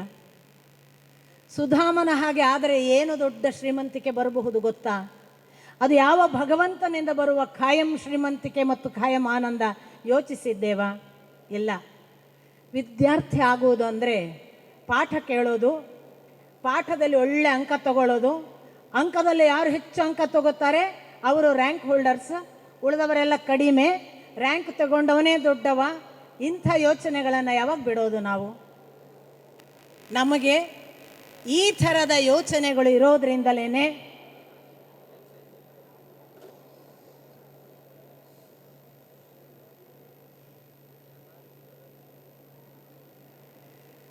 ಅಲ್ಲಿಯೇ ಆಚೆ ಕಡೆಗೆ ಹೋಗೋದಿದ್ರೆ ಹೋಗಿ, ನಾನೇನು ಮಾತಾಡಬೇಕು ಅಂತ ನನಗೇನು ಇಲ್ಲ. ಸುಮಾರು ಬಾಲ್ಯದಿಂದ ದ್ರೋಣಾಚಾರ್ಯರ ಕೈ ಕೆಳಗೆ ಕಲಿತ ಅರ್ಜುನ ಇದ್ದಾನೆ. ಬಾಲ್ಯದಿಂದ ಅವನ ಕೈ ಕೆಳಗೆ ಕಲಿತ ದುರ್ಯೋಧನಾದಿಗಳು ಇದ್ದಾರೆ. ಚಿಕ್ಕ ಮಗುವಿದ್ದಾಗ ನನ್ನ ಅಪ್ಪನಂತಹ ರಾಜಸಿಂಹಾಸನ ಸಿಗಬೇಕು ಅಂತ ಯೋಚಿಸಿದ ಧ್ರುವ ಇದ್ದಾನೆ. ನನ್ನ ಅಪ್ಪ ಯಾಕೋ ಯೋಚನೆ ಮಾಡೋದು ಸರಿ ಇಲ್ಲ, ನನ್ನ ಅಪ್ಪನಿಗಿಂತ ಬೇರೆ ಥರ ಯೋಚನೆ ಮಾಡಬೇಕು, ಆ ಅಪ್ಪ ಯಾಕೋ ಯೋಚನೆ ಮಾಡೋದು ನನಗೆ ಒಪ್ಪಕ್ಕಾಗಲ್ಲ ಅಂತ ಅಪ್ಪನನ್ನೇ ಎದುರು ಹಾಕಿಕೊಂಡ ಪ್ರಹ್ಲಾದ ಇದ್ದಾನೆ. ಯಾರನ್ನು ಮಾಡೆಲ್ ಮಾಡ್ಕೊಂಡಿದ್ದೀವಿ ನಾವು? ಯಾರು ಹೊರಗಿನವರಲ್ಲ, ಅವ್ರು ಯಾರು ವಿದೇಶದವರಲ್ಲ, ಅವ್ರು ಯಾರು ಬಿಲ್ ಗೇಟ್ಸ್ಗಳಲ್ಲ. ಆದರೆ ಅವರು ನಮ್ಮ ದೇಶದಲ್ಲೇ, ನಮ್ಮಲ್ಲಿಯೇ, ನಮ್ಮ ಸುತ್ತಮುತ್ತ ನಾವು ಕೂಡ ಬದುಕಿ ಬೆಳೆಯಬಹುದಾದ, ಸಾಧ್ಯತೆ ಆಗಬಹುದಾದ ಒಂದು ಮಾದರಿ. ನಾವು ಯಾವತ್ತೂ ಕೂಡ ಅವರ ಬಗ್ಗೆ ಯೋಚನೆ ಮಾಡಲಿಲ್ಲ. ಯಾಕೆ ಯೋಚನೆ ಮಾಡಲಿಲ್ಲ ಅಂದರೆ ತುಂಬ ತಪ್ಪುಗಳು ಎಲ್ಲ ಕಡೆ ಆಗಿವೆ. ಒಂದು ಕಡೆಯಿಂದ ನಾನು ಈಗಾಗಲೇ ಹೇಳಿದೆ, ನಾನು ನಿಮಗೆ ಹೇಳಿದೆ ಆಟ ಆಡಿ ಅಂತ. ಆಟ ಆಡೋದು ಯಾಕೆ ಅಂತ ಒಂದು ಸಾರಿ ಪ್ರಶ್ನಿಸಿಕೊಳ್ಳಿ. ನಾನು ಹೇಳಿದೆ ದೈಹಿಕ ಬೆಳವಣಿಗೆ ಮತ್ತು ಬೌದ್ಧಿಕ ಬೆಳವಣಿಗೆ ಎರಡೂ ಆಗ್ತದೆ ಅಂತ. ಅಷ್ಟೇ ಅಲ್ಲ, ನೀವು ಸ್ವಲ್ಪ ಕೂಲಂಕಷವಾಗಿ ಯೋಚನೆ ಮಾಡಿ. ತುಂಬ ಚೆನ್ನಾಗಿ ಆಟ ಆಡಿದರೆ ನಿಮಗೆ ಸೋಲು ಗೆಲುವಿನ ಸ್ಪಷ್ಟ ಅರ್ಥ ಆಗ್ತದೆ. ಜೀವನದಲ್ಲಿ ಸೋಲು ಆಗಾಗ್ಗೆ ಬರುತ್ತೆ, ಆದರೆ ಇನ್ನೊಂದು ಆಟ ಆಡುವಾಗ ಗೆಲ್ಲುವ ಅವಕಾಶ ಇದೆ ಅಂತ ನಿಮಗೊಂದು ಕಾನ್ಫಿಡೆನ್ಸ್ ಕೊಡೋದು ಆಟ ಮಾತ್ರ. ಇವತ್ತು ನಾನು ಆಡುವಾಗ ಸೋಲ್ತೇನೆ ಅಂತ ಇಟ್ಕೊಳ್ಳಿ, ನನ್ನ ಇಡೀ ಗುಂಪಿನವರೊಟ್ಟಿಗೆ ನಾನು ಒಂದು ಚರ್ಚೆ ಮಾಡ್ತೀನಿ, ನಾಳೆ ನಾವು ಹೇಗಾದರೂ ಗೆಲ್ಲಬೇಕು, ಮರುದಿವಸ ನಾವು ವಿಶೇಷ ತಯಾರಿ ಮಾಡಿ ಬಂದು ಅದೇ ಗುಂಪಿನ ಜೊತೆಗೆ ಗೆಲ್ತೇವೆ. ಗೆಲ್ಲುವ ಸಾಧ್ಯತೆ ಕೂಡ ಮರುದಿವಸ ನಮ್ಮ ಕೈ ಅಳತೆಗೆ ಸಿಕ್ಕುತ್ತೆ. ನಿನ್ನೆ ಸೋತದ್ದೇ ಕೊನೆಯಲ್ಲ, ನಾವು ಗೆಲ್ತೇವೆ ಅಂತ ಕಲಿಸೋದು ಆಟ. ಸೋಲು ಅಂತಿಮವಲ್ಲ. ಸೋಲಿಗಾಗಿ ಪಶ್ಚಾತ್ತಾಪ ಪಡುವುದಾಗಲಿ, ನಿರಾಶೆ ತಾಳುವುದಾಗಲಿ, ಇಲ್ಲಿಗೆ ಮುಕ್ತಾಯ ಅಂತ ಭಾವಿಸುವುದಾಗಲಿ ಮಾಡಬಾರದು ಅನ್ನುವುದನ್ನು ಪಾಠ ಕಲಿಸುವುದು ಆಟ. ಹಾಗಾಗಿ ಎಷ್ಟು ಸೋಲು ಬಂದರೂ ಕೂಡ ಯಾವ ಮಾನಸಿಕ ನೆಮ್ಮದಿ ಕಳೆದುಕೊಳ್ಳುವ ಸ್ಥಿತಿ ನಮಗೆ ಉಂಟಾಗೋದಿಲ್ಲ. ಚೆನ್ನಾಗಿ ಆಡಿದವರಿಗೆ ಒಂದು ಗಟ್ಟಿತನ ಬರುತ್ತೆ. ಇವತ್ತಿನ ಅನೇಕ ಮಕ್ಕಳು ಫೇಲ್ ಆದ ಕೂಡಲೇ ಸುಯಿಸೈಡ್ ಮಾಡ್ಕೋತಾರೆ. ಯಾಕೆ ಅಂದರೆ ಜೀವನದಲ್ಲಿ ಆಟವನ್ನೇ ಆಡಿಲ್ಲ ಅವರು. ಅವರಿಗೆ ಫೇಲ್ ಮತ್ತು ಪಾಸ್ ಕೂಡ ಒಂದು ಆಟದ ಹಾಗೆ ಅಂತ ಅರ್ಥ ಆಗ್ತಿತ್ತು ಅವ್ರು ಆಡಿದರೆ. ಅವ್ರು ಆಡಲೇ ಇಲ್ಲ. ಆಟವನ್ನು ದಯವಿಟ್ಟು ಕಸ್ಕೋಬೇಡಿ. ಪ್ರತಿ ತಂದೆ ತಾಯಿಯಲ್ಲಿ ನನ್ನ ವಿನಂತಿ, ಪ್ರತಿ ಶಿಕ್ಷಕರಲ್ಲಿ ನನ್ನ ಪ್ರಾರ್ಥನೆ, ಮಕ್ಕಳಿಗೆ ಪ್ರತಿದಿನ 1 ಗಂಟೆ ಆಟ ಆಡಿಸಿ. ಅವರ ದೈಹಿಕ, ಬೌದ್ಧಿಕ,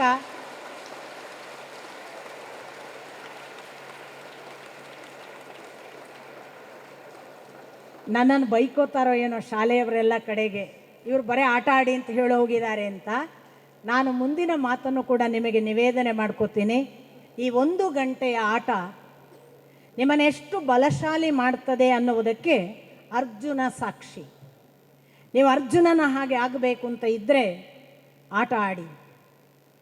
ಕೇವಲ ಆಟ ಅಲ್ಲ, ಅರ್ಜುನ ಯಾವುದರಲ್ಲಿ ಇರಲಿಲ್ಲ ಹೇಳಿ? ಅವನಷ್ಟು ಶೂರ ಯಾರಿದ್ರು? ಅವನಷ್ಟು ಜ್ಞಾನಿ ಯಾರಿದ್ರು? ಅವನಷ್ಟು ದೇವರಿಗೆ ಹತ್ತಿರವಾದವರು ಯಾರಿದ್ರು? ಅವನಷ್ಟು ಸತ್ಯವಂತ ಯಾರಿದ್ರು? ಅವನಷ್ಟು ಪ್ರಾಮಾಣಿಕ ಯಾರಿದ್ರು? ಅವನಷ್ಟು ದಯಾಮಯಿ ಯಾರಿದ್ರು? ಅವನಷ್ಟು ಎಲ್ಲ ಕೆಲಸಗಳಲ್ಲೂ ನಾವು ಯಾವುದನ್ನು ಇನ್ ಟೋಟಲ್ ಅಂತ ಹೇಳ್ತೇವಲ್ಲ, ಪರಿಪೂರ್ಣ ವ್ಯಕ್ತಿತ್ವ, ಅದನ್ನು ನೀವು ಕಾಣುವುದು ಅರ್ಜುನನಲ್ಲಿ. ಆದ್ದರಿಂದಲೇ ಪಂಚಪಾಂಡವರಲ್ಲಿ ದೇವರಾಗಿ ಕೃಷ್ಣ ಅತ್ಯಂತ ಸಮೀಪ ಇದ್ದದ್ದು ಅರ್ಜುನನಲ್ಲಿ. ಏನು ಅರ್ಜುನನ ಗುಣ? ನಾನು ಅದನ್ನು ನಿಮಗೆ ಬಹಳ ಪ್ರಾಮಾಣಿಕವಾಗಿ ಕೇಳ್ತೇನೆ. ನಿಮಗೆ ಎಲ್ಲರಿಗೂ ಗೊತ್ತು, ಅರ್ಜುನ ದ್ರೌಪದಿಗಾಗಿ ಒಂದು ಪರೀಕ್ಷೆಯನ್ನು ಗೆದ್ದ. ಅದು ತಿರುಗ್ತಾ ಇರುವ ಚಕ್ರದಲ್ಲಿರುವ ಮೀನಿನ ಕಣ್ಣಿಗೆ ಬಾಣ ಹೊಡೆಯುವ ಒಂದು ಪರೀಕ್ಷೆ. ಆ ಮತ್ಸ್ಯ ಭೇದನದಲ್ಲಿ ಅರ್ಜುನ ಗೆದ್ದ. ಉಳಿದ ಮಹಾರಥಿಕರೆಲ್ಲ ಸೋತರು. ನಾವು ಎಲ್ಲರನ್ನು ಯೋಚನೆ ಮಾಡಿ, ನೀವು ಅಲ್ಲಿ ಕರ್ಣ ಇದ್ದ, ಅಲ್ಲಿ ದುರ್ಯೋಧನ ಇದ್ದ, ಅಥವಾ ನೀವು ಯಾರನ್ನೆಲ್ಲ ಮಹಾರಥಿಕರು ಅಂತ ಹೇಳ್ತೀರಿ ಅವರೆಲ್ಲರೂ ಇದ್ದರು. ಯಾಕೆ ಅರ್ಜುನ ಗೆದ್ದ? ಯಾಕೆ ಉಳಿದವರು ಸೋತರು? ಒಬ್ಬರೇ ಗುರು. ಈಗ ನಿಮಗೆ ಪಾಠ ಮಾಡುವ ಶಿಕ್ಷಕರು ಒಬ್ಬರೇ. ನೀವು 50 ಜನ ಪಾಠ ಕೇಳ್ತೀರಿ, 50 ಥರ ಆಗ್ತೀರಿ. ಏನು ಕಾರಣ? ಅರ್ಜುನ ಗೆದ್ದ, ಉಳಿದವರು ಸೋತರು. ಯಾಕೆ? ಸ್ವಲ್ಪ ಅವಲೋಕನ ಮಾಡಿ. ಇದಕ್ಕೊಂದು ಬಹಳ ಬ್ಯೂಟಿಫುಲ್ ಆದ ರೀಸನ್ ಇದೆ. ಅದಕ್ಕೆ ಒಂದೇ ಒಂದು ಕಾರಣ. ಸರಿಯಾಗಿ ಮಹಾಭಾರತವನ್ನು ಆರಂಭದಿಂದ ಕಡೆಯ ತನಕ ಅರ್ಜುನ, ದ್ರೋಣ, ದೃಪದ, ದೃಷ್ಟದ್ಯುಮ್ನ, ದುರ್ಯೋಧನ, ಶಕುನಿ, ಕರ್ಣ ಇವರೆಲ್ಲರ ಜೊತೆಗೆ ನೀವೊಂದು ಸೂಕ್ಷ್ಮ ಅವಲೋಕನ ಮಾಡಿ ನೋಡಿ. ಯಾಕೆ ಅರ್ಜುನ ಗೆದ್ದ ಅಂದರೆ, ಅರ್ಜುನನಿಗೂ ಮತ್ತು ಇತರರಿಗೂ ಬಿಲ್ವಿದ್ಯೆಯಲ್ಲಿ ಏಕಥರದ ವಿದ್ಯೆ.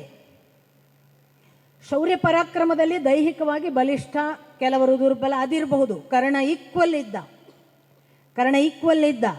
ನಮ್ಮ ಪಾಠಗಳು ಹೇಳ್ತವೆ ಕರ್ಣ ಕೂಡ ಹೊಡಿತಿದ್ದ, ಅವನು ಸೂತ ಕುಲದವ, ಹೊಡಿಬೇಡ ಅಂತ ನಿಲ್ಲಿಸಿದ್ರು ಅಂತ. ಹಾಗಿಲ್ಲ, ಮಹಾಭಾರತದಲ್ಲಿ ಹಾಗಿಲ್ಲ. ಅದು ಆನಂತರದ ಇನ್ನೊಂದು ಪಾಠಾಂತರ. ವಾಸ್ತವಿಕ ಹಾಗೆ ಏನು ಹೇಳಿಲ್ಲ. ಅವನು ಸುಸ್ತಾಗಿ ಬಿದ್ದ ಅಂತಲೇ ಇರೋದು, ಅವನಿಗೂ ಆಗಲಿಲ್ಲ ಅಂತಲೇ ಇರೋದು. ಯಾಕೆ ಆಗಲಿಲ್ಲ ಮತ್ತು ಯಾಕೆ ಅರ್ಜುನನಿಗಾಯಿತು ಅನ್ನೋದಕ್ಕೆ ಒಂದೇ ಒಂದು ರೀಸನ್ ನಮಗೆ ಕಾಣುವುದು. ಬಹಳ ಸ್ಪಷ್ಟ ಗಮನಿಸಿ. ಅರ್ಜುನನಿಗಿದ್ದ ಪ್ರಾಮಾಣಿಕತೆ, ಅರ್ಜುನನಿಗಿದ್ದ ಸತ್ಯನಿಷ್ಠುರತೆ ಇನ್ಯಾರಿಗೂ ಇರಲಿಲ್ಲ.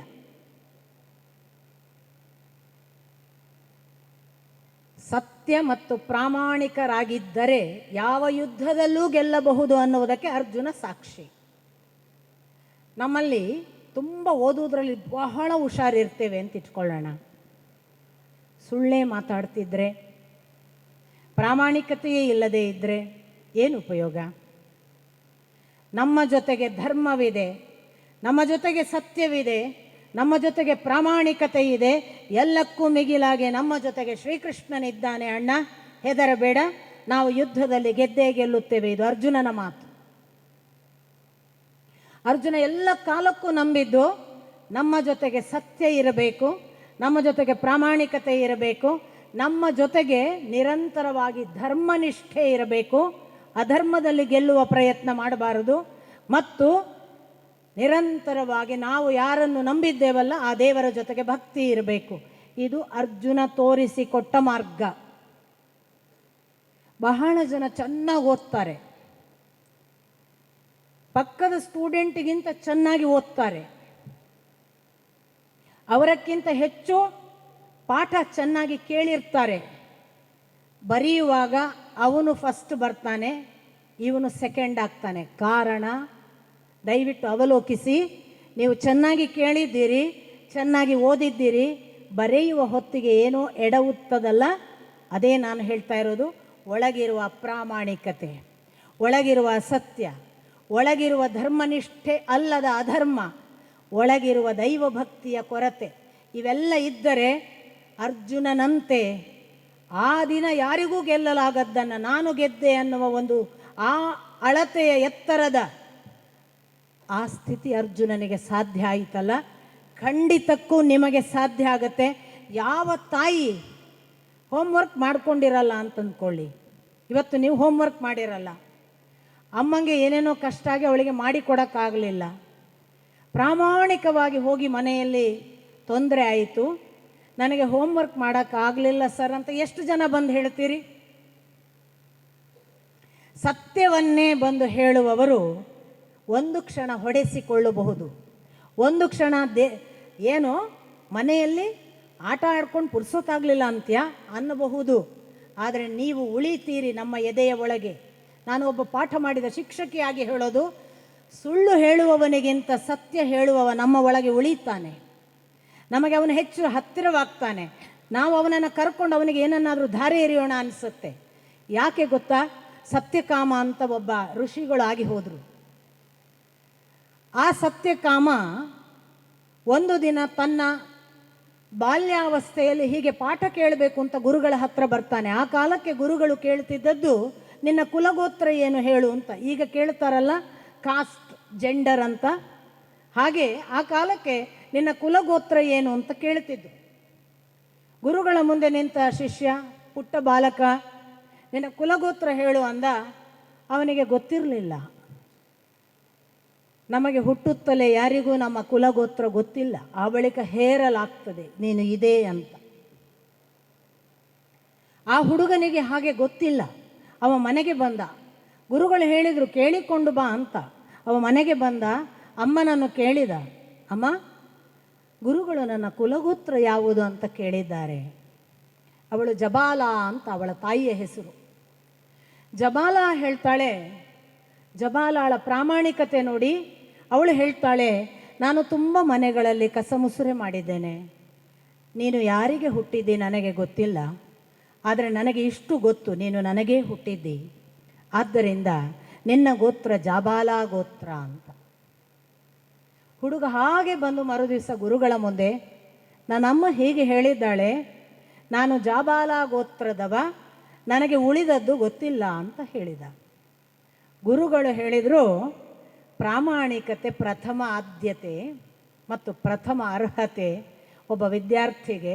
ನೀನು ಪ್ರಾಮಾಣಿಕನಾಗಿ, ನಿನ್ನ ಅಮ್ಮನೂ ಪ್ರಾಮಾಣಿಕಳಾಗಿ ಇರುವುದನ್ನು ಇದ್ದ ಹಾಗೆ ಹೇಳಿದ್ದೀರಾ, ಆದ್ದರಿಂದ ನೀನು ಪಾಠ ಕೇಳುವುದಕ್ಕೆ ಅರ್ಹ ಅಂತ. ಹಾಗೆ ಪಾಠ ಕೇಳಿ ಈ ಜಾಬಾಲ ಸತ್ಯಕಾಮ ಅನ್ನುವ ಹೆಸರಿನಿಂದ ಮುಂದೆ ಪ್ರಶ್ನೋಪನಿಷತ್ತಿನಲ್ಲೆಲ್ಲ ಪ್ರಶ್ನೆ ಕೇಳುವ ಉಪನಿಷತ್ ಋಷಿಗಳ ಹಾಗೆ ಒಬ್ಬನಾಗ್ತಾನೆ. ಪ್ರಾಮಾಣಿಕತೆ ನಮ್ಮಲ್ಲಿ ಎಷ್ಟು ಜನರಿಗೆ, ನಾನು ನಿಮ್ಮನ್ನು ಎಲ್ಲರನ್ನು ಬಹಳ ಎದೆಮುಟ್ಟಿ ಕೇಳಿಕೊಳ್ಳಿ, ನನಗೆ ಹೇಳಬೇಕಾಗಿಲ್ಲ, ನೀವು ನಿಜವಾಗಿ ಮಾಡಿದ್ದನ್ನು ಮಾಡಿದ ಹಾಗೆ ಎಷ್ಟು ಜನ ಹೇಳ್ತೀರಿ? ತಪ್ಪು ಮಾಡಿದರೆ ತಪ್ಪು ಮಾಡಿದ್ದೇನೆ ಅನ್ನುವ ಸ್ಪಷ್ಟವಾದ ಅರಿಕೆ ನಿಮ್ಮಲ್ಲಿ ಎಷ್ಟು ಜನರಿಗಿದೆ ಅಂತ ನಿಮ್ಮ ಎದೆ ಮುಟ್ಟಿಕೊಂಡು ಹೇಳಿ. ನಮಗೆ ಯಾರಿಗೂ ಹೇಳೋದು ಬೇಡ. ನಾನು ಓದಿಲ್ಲ ಅಂತ ಇದ್ದರೆ, ನಾನು ಓದಿಲ್ಲ ಅಂತ ಎಷ್ಟು ಜನ ನಾವು ಪ್ರಾಮಾಣಿಕವಾಗಿ ಹೇಳ್ತೇವೆ? ನಾನು ತಪ್ಪು ಮಾಡಿದ್ದೇನೆ. ನಾವಿವಾಗ ಎಷ್ಟೋ ಸಾರಿ ಚಿಕ್ಕವರಿಂದ ದೊಡ್ಡವರಾಗಿ ಸಾಯುವವರೆಗೂ ಕೂಡ ಬದುಕು ಇರುವುದೇ ತಪ್ಪು ಮಾಡಿ ತಿದ್ದುಕೊಳ್ಳಲಿಕ್ಕೆ. ಗೊತ್ತೇ ಆಗಲ್ಲ, ತಪ್ಪಾಗಿ ಹೋಗುತ್ತೆ. ವಯಸ್ಸಿಗೂ ಕೂಡ ಅದಕ್ಕೆ ಏನು ಸಂಬಂಧ ಇಲ್ಲ. 90ರ ವಯಸ್ಸಿನಲ್ಲೂ ಎಡಹುವವರಿದ್ದಾರೆ. ಎಡಹುವುದು ಬದುಕಿನ ಅನಿವಾರ್ಯ ಅಂಗ. ಸಾಕ್ಷಾತ್ ವಿಶ್ವಾಮಿತ್ರ ತನ್ನ ತಪಸ್ಸಿನ ದಾರಿಯಲ್ಲಿ ರಾಜನಿದ್ದವನು ತಪಸ್ಸು ಮಾಡ್ತಾ ಮಾಡ್ತಾ ರಾಜರ್ಷಿ ಆಗ್ತಾನೆ. ರಾಜರ್ಷಿಯ ಹಂತದಿಂದ ಅವ ಮುಂದಿನ ಹಂತದ ಇನ್ನೊಂದು ಗ್ರೇಡ್ ಮಹರ್ಷಿ ಆಗ್ತಾನೆ. ಅದರ ನಂತರದ ಹಂತ ಅವನು ಬ್ರಹ್ಮರ್ಷಿ ಆಗಿಬಿಡಬೇಕು. ಅವನನ್ನು ಬ್ರಹ್ಮರ್ಷಿ ಅಂತ ವಸಿಷ್ಠರು ಘೋಷಿಸಬೇಕು. ಅಲ್ಲಿಗೆ ಅವನ ತಪಸ್ಸು ಮುಗೀತಿತ್ತು. ಅಂಥ ಹೊತ್ತಿನಲ್ಲಿ ಭಗವಂತ ಅವನ ಮುಂದೆ ಮೇನಕೆಯನ್ನು ಬಿಟ್ಟು ಎಡವುವಂತೆ ಮಾಡಿದ. ವಿಶ್ವಾಮಿತ್ರ ಎಡವಿದ. 16 ವರ್ಷಗಳು ಹಾಗೆ ಕಳೆದು ಹೋದವು. ಪಕ್ಕನೆ ಎಚ್ಚರ ಆಯಿತು. ಓಹ್, ನಾನು ನನ್ನ ಜೀವನದ ತಪಸ್ಸಿನ ಇಷ್ಟು ಅವಧಿಯನ್ನು ಹಾಳು ಮಾಡಿದೆ, ನಾನು ಮತ್ತೆ ತಪಸ್ಸು ಮಾಡ್ತೇನೆ ಅಂತ ಮೇನಕೆಯನ್ನು ಬಿಟ್ಟ. ಶಕುಂತಲೆ ಮತ್ತೊಬ್ಬರನ್ನೆಲ್ಲ ಮರೆತ ಸೀದಾ ತನ್ನ ಪಾಡಿಗೆ ತಾನು ತಪಸ್ಸಿಗೆ ಹೋಗಿ ತಪಸ್ವಿಯಾದ. ಎಂಥ ಹಂತದಲ್ಲಿ ಮನುಷ್ಯ ಎಡಹಬಹುದು? ಭಗವಂತನ ಇಚ್ಛೆ. ಯಾರನ್ನೂ ಪರೀಕ್ಷಿಸಬಹುದು. ನಾನು ಹೀಗೇ ಇದ್ದೇನೆ ಅಂತ ಎದೆ ತಟ್ಟಿ ಯಾರೂ ಹೇಳಲಿಕ್ಕಿಲ್ಲ. ಪ್ರತಿಯೊಬ್ಬ ತಪ್ಪು ಮಾಡಬಹುದು. ತಪ್ಪು ಮಾಡುವುದು ನಮ್ಮ ಕೈಯಲ್ಲಿಲ್ಲ. ಋಗ್ವೇದ ಒಂದು ಮಾತು ಹೇಳುತ್ತೆ, ಯಾವ ಯಾಜ್ಞಿಕ ತನ್ನ ಯಜ್ಞದ ಸಾಧನೆಯಲ್ಲಿ ತಾನು ನಡೀತಾ ಎತ್ತರದ ಹಂತಕ್ಕೆ ಬಂದರೆ ಅವನ ಅಗ್ನಿ, ಮಿತ್ರ, ವರುಣ, ಅರ್ಯಮ ಹೀಗೆ ಒಬ್ಬೊಬ್ಬರೇ ಅವನಲ್ಲಿ ಜಾಗೃತರಾಗಿ ಕಟ್ಟಕಡೆಗೆ ಬ್ರಹ್ಮಣಸ್ಪತಿ ಅನ್ನುವ ಗಣಪತಿ ಎಚ್ಚರಾಗ್ತಾನೆ. ಅವ ವಾಗ್ದೇವತೆಗೂ ಅಧಿಪತಿ. ಅಂತ ವಾಗ್ದೇವತೆಯ ಮಗ ಗಣಪತಿ ಅವನು ಆ ಬಳಿಕ ಮಾತನ್ನು ನುಡಿಸುವುದಕ್ಕೆ ಆರಂಭ ಮಾಡ್ತಾನೆ ಅಂತ ವೇದದ ಮಾತು. ನಮ್ಮ ಒಳಗೆ ಆಡುವ ಮಾತು ಅವನಿಗಿಚ್ಛೆ ಇಲ್ಲದಿದ್ದರೆ ತಪ್ಪಾಗಬಹುದು. ನಮ್ಮ ಒಳಗೆ ನುಡಿಯುವ ಮಾತು ಎಷ್ಟೋ ಸಾರಿ ನಾವು ಆಡಿಬಿಡ್ತೇವೆ. ಹೇಳಿಬಿಟ್ಟೆ ಮಾರೆ, ಇನ್ನು ಯಾವಾಗ ಮಾಡುವುದು ಅದನ್ನು ನನಗೆ ಗೊತ್ತಿಲ್ಲ, ಬಂದು ಬಿಡ್ತು ಅಲ್ವಾ? ಅವನು ನುಡಿಸುವುದು ನಿನ್ನಿಂದ ಇದು ಕೆಲಸ ಆಗಬೇಕು ಅಂತ.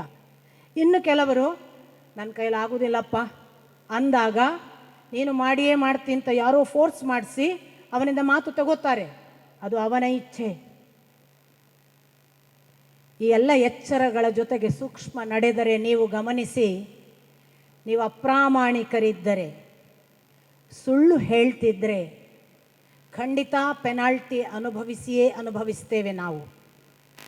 ನಮಗನ್ನಿಸ್ಬೋದು, ನಾನು ಅವನ ಹಾಗೆ ಓದಿದ್ದೇನೆ, ನಾನು ಕೂಡ ಅವನ ಹಾಗೆ, ಅವನ ಮಾಸ್ಟ್ರೇ ನನಗೂ ಪಾಠ ಮಾಡಿದ್ದು, ನಾನು ಕೂಡ ಅವನು ಓದಿದ ಟೆಕ್ಸ್ಟ್ ಬುಕ್ಕನ್ನೇ ಓದಿದ್ದು, ಅವನು 10 ಗಂಟೆ ಓದಿದರೆ ನಾನು 12 ತಾಸು ಓದಿದ್ದೇನೆ, ಅವನಕ್ಕಿಂತ ನನ್ನ ಅಕ್ಷರ ಚೆನ್ನಾಗಿದೆ, ನಾನು ಯಾಕೆ ಕಡಿಮೆ? ಯೋಚನೆ ಮಾಡಿ. ಎಲ್ಲಿಯೋ ಪ್ರಾಮಾಣಿಕತೆ ಮತ್ತು ಸತ್ಯದ ಕೊರತೆ ಆಗಿದೆ. ಅಪ್ರಾಮಾಣಿಕತೆ ಮತ್ತು ಅಸತ್ಯ ಇವೆರಡೂ ಅಲ್ಲದೆ ಮೂರನೆಯ ಕಾರಣ ಇದ್ದರೆ ಭಗವದ್ ಅನುಗ್ರಹ ಅಂತ ಅಷ್ಟೇ ಭಾವಿಸಬೇಕು. ಅಲ್ಲದೆ ಹೋದರೆ ಧರ್ಮನಿಷ್ಠೆಯನ್ನು ಕಳ್ಕೊಂಡದ್ದು ಅಂತ ಅಂದಾಗಲೂ ಕೂಡ ಅದು ಭಗವಂತನ ನಿಷ್ಠೆಗೆ ಸಂಬಂಧಪಟ್ಟದ್ದು. ಇವಿಷ್ಟು ಅಲ್ಲದೆ ನಾವು ಸೋತರೆ ಆತ್ಮಾವಲೋಕನ ಒಂದೇ ದಾರಿ. ನಾನು ಒಂದು ಕಾಲಕ್ಕೆ ಕಾಲೇಜಿನಲ್ಲಿ ಲೆಕ್ಚರರ್ ಇದ್ದಾಗ ಪಾಠ ಮಾಡುವುದಕ್ಕೆ ನಿಂತ ತಕ್ಷಣ ವಿದ್ಯಾರ್ಥಿಗಳಿಗೆ, ಮೊದಲನೆಯ ವಿದ್ಯಾರ್ಥಿ ಪ್ರಥಮ ತರಗತಿ ನನ್ನದು, ನಾನು MA ಮುಗಿಸಿ ಅದೇ ನಾನು 23-24 ವಯದಲ್ಲಿ ಪಾಠಕ್ಕೆ ನಿಂತಾಗ ಆ ಹುಡುಗರಿನ್ನೂ 20 ಒಳಗಿನವರು, 18-19 ಆ ವಯೋಮಾನದವರು. ಆ ಹುಡುಗರಿಗೆ ನಾನು ಮೊದಲನೇದ್ದು ಕಂಡೀಷನ್ ಹೇಳಿದ್ದು, ನಿಮಗೆ ನಾನು ಬೋರ್ಡ್ ಕಡೆಗೆ ತಿರುಗಿ ಏನಾದರೂ ಬರೆಯುವಾಗ ರಾಕೆಟ್ ಬೀಸಬಹುದು ಅಂತ ಅನ್ನಿಸಲಿಕ್ಕೆ ಸಾಕು. ಒಂದು ಕಾಗದದಲ್ಲಿ ರಾಕೆಟ್ ಮಾಡಿ ನೀವು ಬೀಸ್ತೀರಲ್ವ, ಅದು ಸಾಮಾನ್ಯ ಒಂದು ಚಟ ಚಿಕ್ಕ ಮಕ್ಕಳಿಂದ. ನಾನು ಹೇಳಿದೆ ನಮ್ಮ ಹುಡುಗರಿಗೆ, ನಿಮಗೆ ಯಾರಿಗಾದರೂ ರಾಕೆಟ್ ನನ್ನ ಮೇಲೆ ಬೀಳಬೇಕು ಅಂತ ಆಸೆ ಆಗಬಹುದು, ನನ್ನ ಅಭ್ಯಂತರವಿಲ್ಲ, ನೀವು ರಾಕೆಟ್ ಬಿಡಬಹುದು. ಆದರೆ ನಾನು ಈಚೆ ತಿರುಗಿ ಆ ರಾಕೆಟ್ ಬಿಟ್ಟದ್ದು ಯಾರು ಅಂತ ಕೇಳುವಾಗ ನಾನು ಬಿಟ್ಟದ್ದು ಅಂತ ಹೇಳುವ ತಾಕತ್ತಿದ್ದವರು ಮಾತ್ರ ಬಿಡಿ ಎಂದಿದ್ದೆ. ಯಾಕಂದಿದ್ದೆ? ನಾವು ತಪ್ಪು ಮಾಡಲಿ ಒಳ್ಳೇದು ಮಾಡಲಿ ನಾನು ಮಾಡಿದೆ ಅನ್ನುವ ಸಂಪೂರ್ಣ ಕನ್ವಿಕ್ಷನ್, ಸರೆಂಡರ್ ಬೇಕು. ಅದಿಲ್ಲದೇ ಇದ್ದರೆ ಅರ್ಜುನನಾಗಲಿಕ್ಕೆ ಸಾಧ್ಯ ಇಲ್ಲ. ಏಕಲವ್ಯನ ದುರಂತವನ್ನು ಅನುಭವಿಸಬೇಕು. ಯಾಕೆ? ಏಕಲವ್ಯ ಏನು ತಪ್ಪು ಮಾಡಿದ್ದಾನೆ? ಮಹಾಭಾರತವನ್ನು ಓದಿದರೆ ನಮಗೆ ಗೊತ್ತಾಗತ್ತೆ.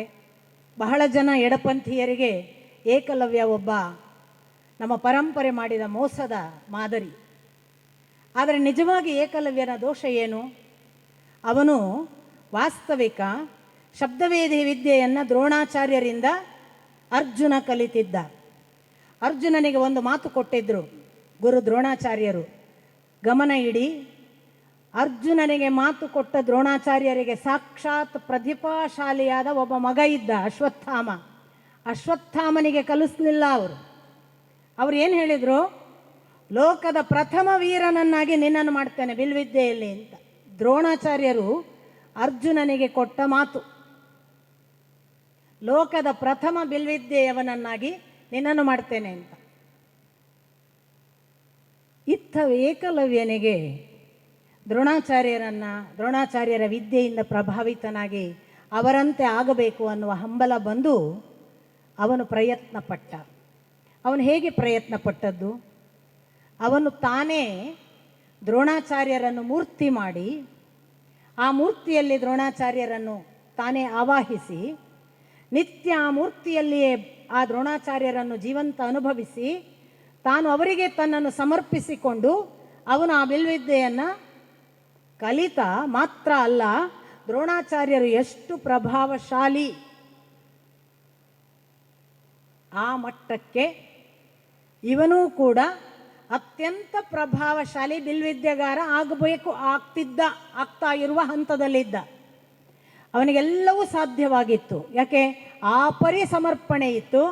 ಏಕಲವ್ಯನಲ್ಲಿ ದೋಷವಿರಲಿಲ್ಲ, ಏಕಲವ್ಯನಲ್ಲಿ ಗುರುಭಕ್ತಿ ಇತ್ತು, ಏಕಲವ್ಯನಲ್ಲಿ ತಾದಾತ್ಮ್ಯವಿತ್ತು, ಏಕಲವ್ಯನಲ್ಲಿ ನಿಷ್ಠೆ ಇತ್ತು, ಏಕಲವ್ಯನಲ್ಲಿ ಸಂಪೂರ್ಣ ಶರಣಾಗತತ್ವ ಇತ್ತು. ಏಕಲವ್ಯ ಅದೆಲ್ಲವನ್ನು ಎರಕ ಮಾಡಿ ತಾನು ವಿದ್ಯೆ ಕಲಿತು ಅಪ್ರತಿಮ ಬಿಲ್ಗಾರ ಆದ. ಆದರೆ ಒಂದು ದಿನ ಅರ್ಜುನ ಮತ್ತು ದ್ರೋಣರ ಸಮ್ಮುಖದಲ್ಲಿ ಒಂದು ನಾಯಿಯ ಬಾಯಿಗೆ ಎಲ್ಲೋ ಶಬ್ದ ಕೇಳಿದ್ದಕ್ಕೆ ಬಿಟ್ಟ ಬಾಣ ಬಂದು ಬಿಟ್ಟ ಬಾಣದ ಮೊನೆ ಆ ನಾಯಿಯ ಬಾಯಿಯನ್ನು ನಟ್ಟಾಗ ಇವನು ಯಾವನು ನನಗಿಂತ ಅಪ್ರತಿಮ ಬಿಲ್ಗಾರ ಅಂತ ಅರ್ಜುನನಿಗೆ ಪ್ರಶ್ನೆ ಬಂತು.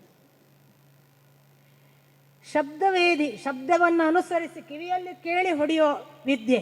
ಕಂಡಲ್ಲ, ಕಣ್ಣಿಗೆ ಕಂಡು ಅಲ್ಲಿದೆ ಅದಕ್ಕೆ ಹೊಡಿತೇನೆ ಅಲ್ಲ, ಕಿವಿಯಲ್ಲಿ ಶಬ್ದ ಕೇಳೋದು, ಅದು ಶಬ್ದ ಬಂದ ಕಡೆಗೆ ಬಾಣ ಬಿಡೋದು. ಅದನ್ನು ಸಾಧ್ಯ ಮಾಡಿಸಿದ್ದ ಏಕಲವ್ಯ. ಸಾಕ್ಷಾತ್ ಗುರುಗಳನ್ನು ತನ್ನ ಮುಂದೆ ಮಣ್ಣಿನ ಆಕಾರದಲ್ಲಿ ತಾನೇ ಸ್ಥಾಪಿಸಿಕೊಂಡು ಕಲಿತದ್ದು.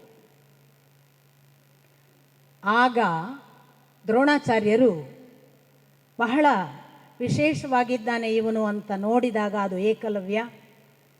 ಆ ಏಕಲವ್ಯನನ್ನು ನಿನಗೆ ಯಾರು ಗುರು, ಯಾರು ಕಲಿಸಿದ್ರು ಅಂತ ಕೇಳಲಾಗಿ, ನೀವೇ ಗುರು, ನಾನು ನಿಮ್ಮನ್ನೇ ಭಾವಿಸಿ ಪೂಜಿಸಿ ಇಲ್ಲಿ ಸ್ಥಾಪಿಸಿಕೊಂಡು ಕಲಿತಿದ್ದೇನೆ ಅಂತ ಏಕಲವ್ಯ ಹೇಳಿದಾಗ ಗುರುಗಳು ಹೇಳಿದರು, ನನಗೆ ನಿನ್ನ ಗುರುದಕ್ಷಿಣೆ ಏನು ಕೊಡಲಿ ಅಂತ ಕೇಳ್ತಾನೆ. ಗುರುದಕ್ಷಿಣೆ ಕೊಡಲೇಬೇಕು, ಅದು ಕೂಡ ಒಂದು ಕಾಲದಿಂದ ಬಂದ ಬಹಳ ಒಳ್ಳೆಯ ಪರಂಪರೆ.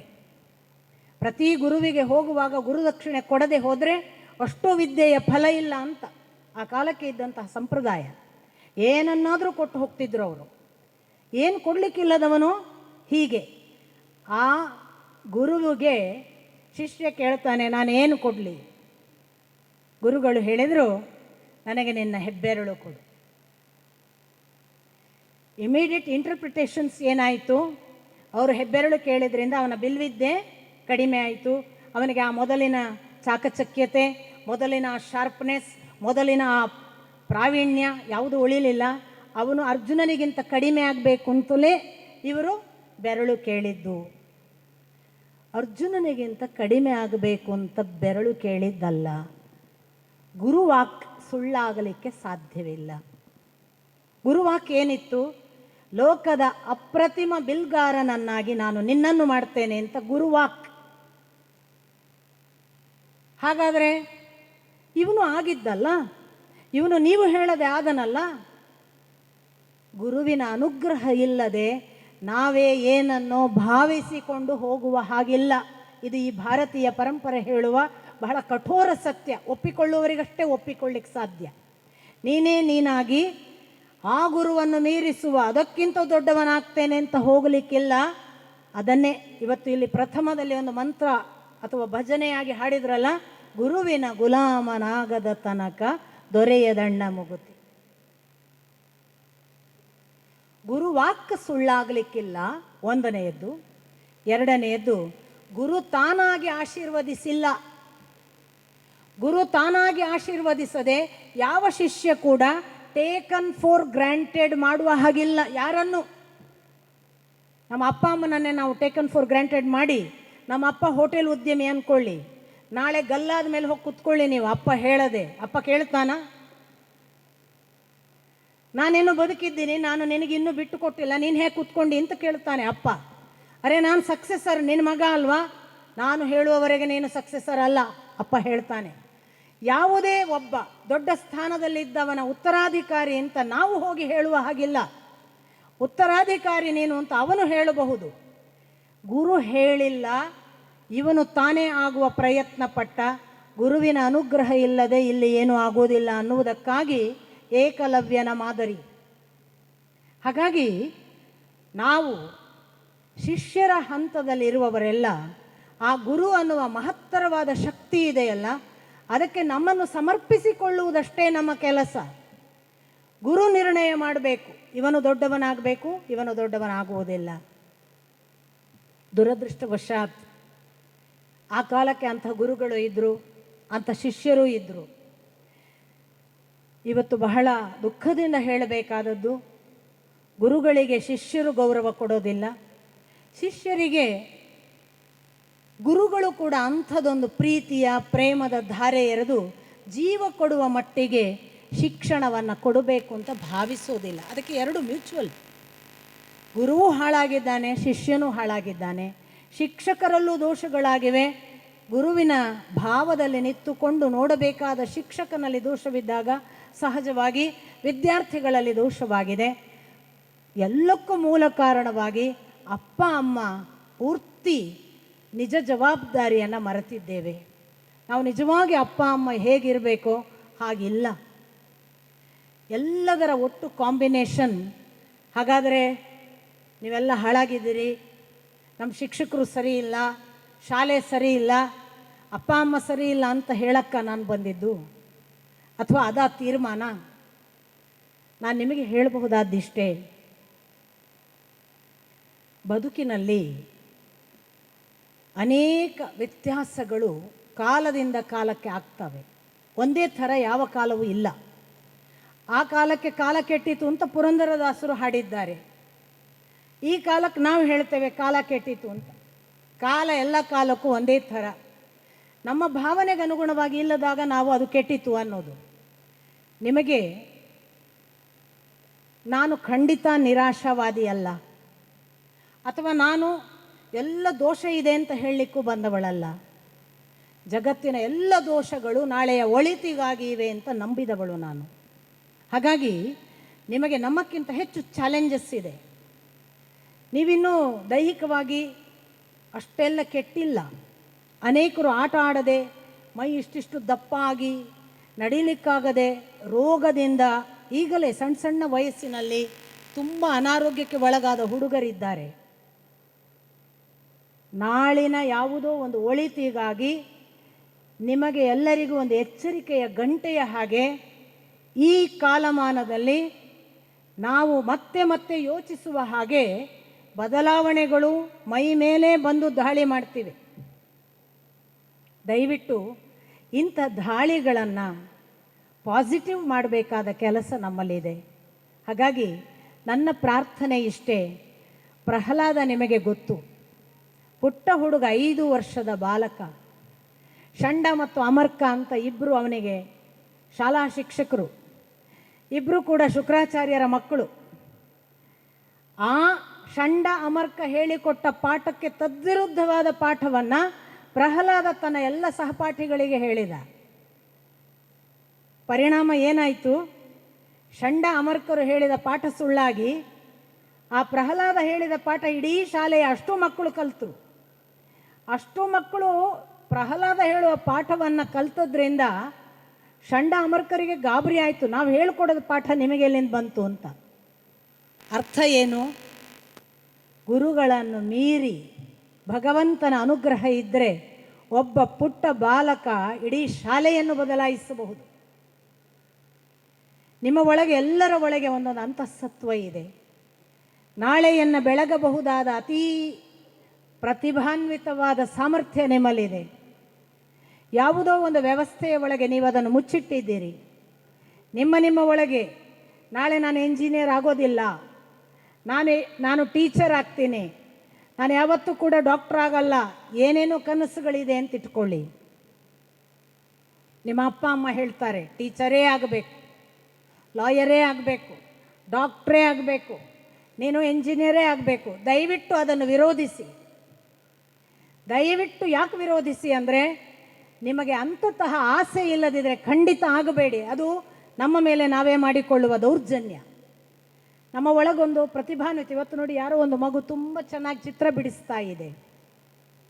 ಆ ಮಗುವಿಗೆ ನಾಳೆ ಚಿತ್ರಕಲಾವಿದ ಆಗಬೇಕು ಅಂತ ಆಸೆ ಇರುತ್ತೆ. ಅಪ್ಪ ಅಮ್ಮ ಏನಂತಾರೆ, ಚಿತ್ರ ಎಲ್ಲ ಆಮೇಲೆ ಮನೇಲಿ ಮಾಡು, ಎಂಜಿನಿಯರ್ ಆಗು. ದಯವಿಟ್ಟು ಹಾಳು ಮಾಡಬೇಡಿ. ಒಂದು ಮಗು ತುಂಬ ಚೆನ್ನಾಗಿ ಸಂಗೀತ ಹಾಡ್ತಿರುತ್ತೆ.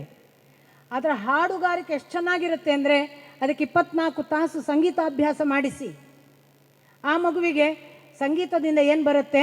ಮೊದಲು ಓದು, ಎಂಜಿನಿಯರ್ ಆಗು, ಡಾಕ್ಟರ್ ಆಗು. ದಯವಿಟ್ಟು ತಂದೆ ತಾಯಿಗಳಿಗೆ ನನ್ನ ಪ್ರಾರ್ಥನೆ, ಹಾಗೆ ಹೇಳಬೇಡಿ.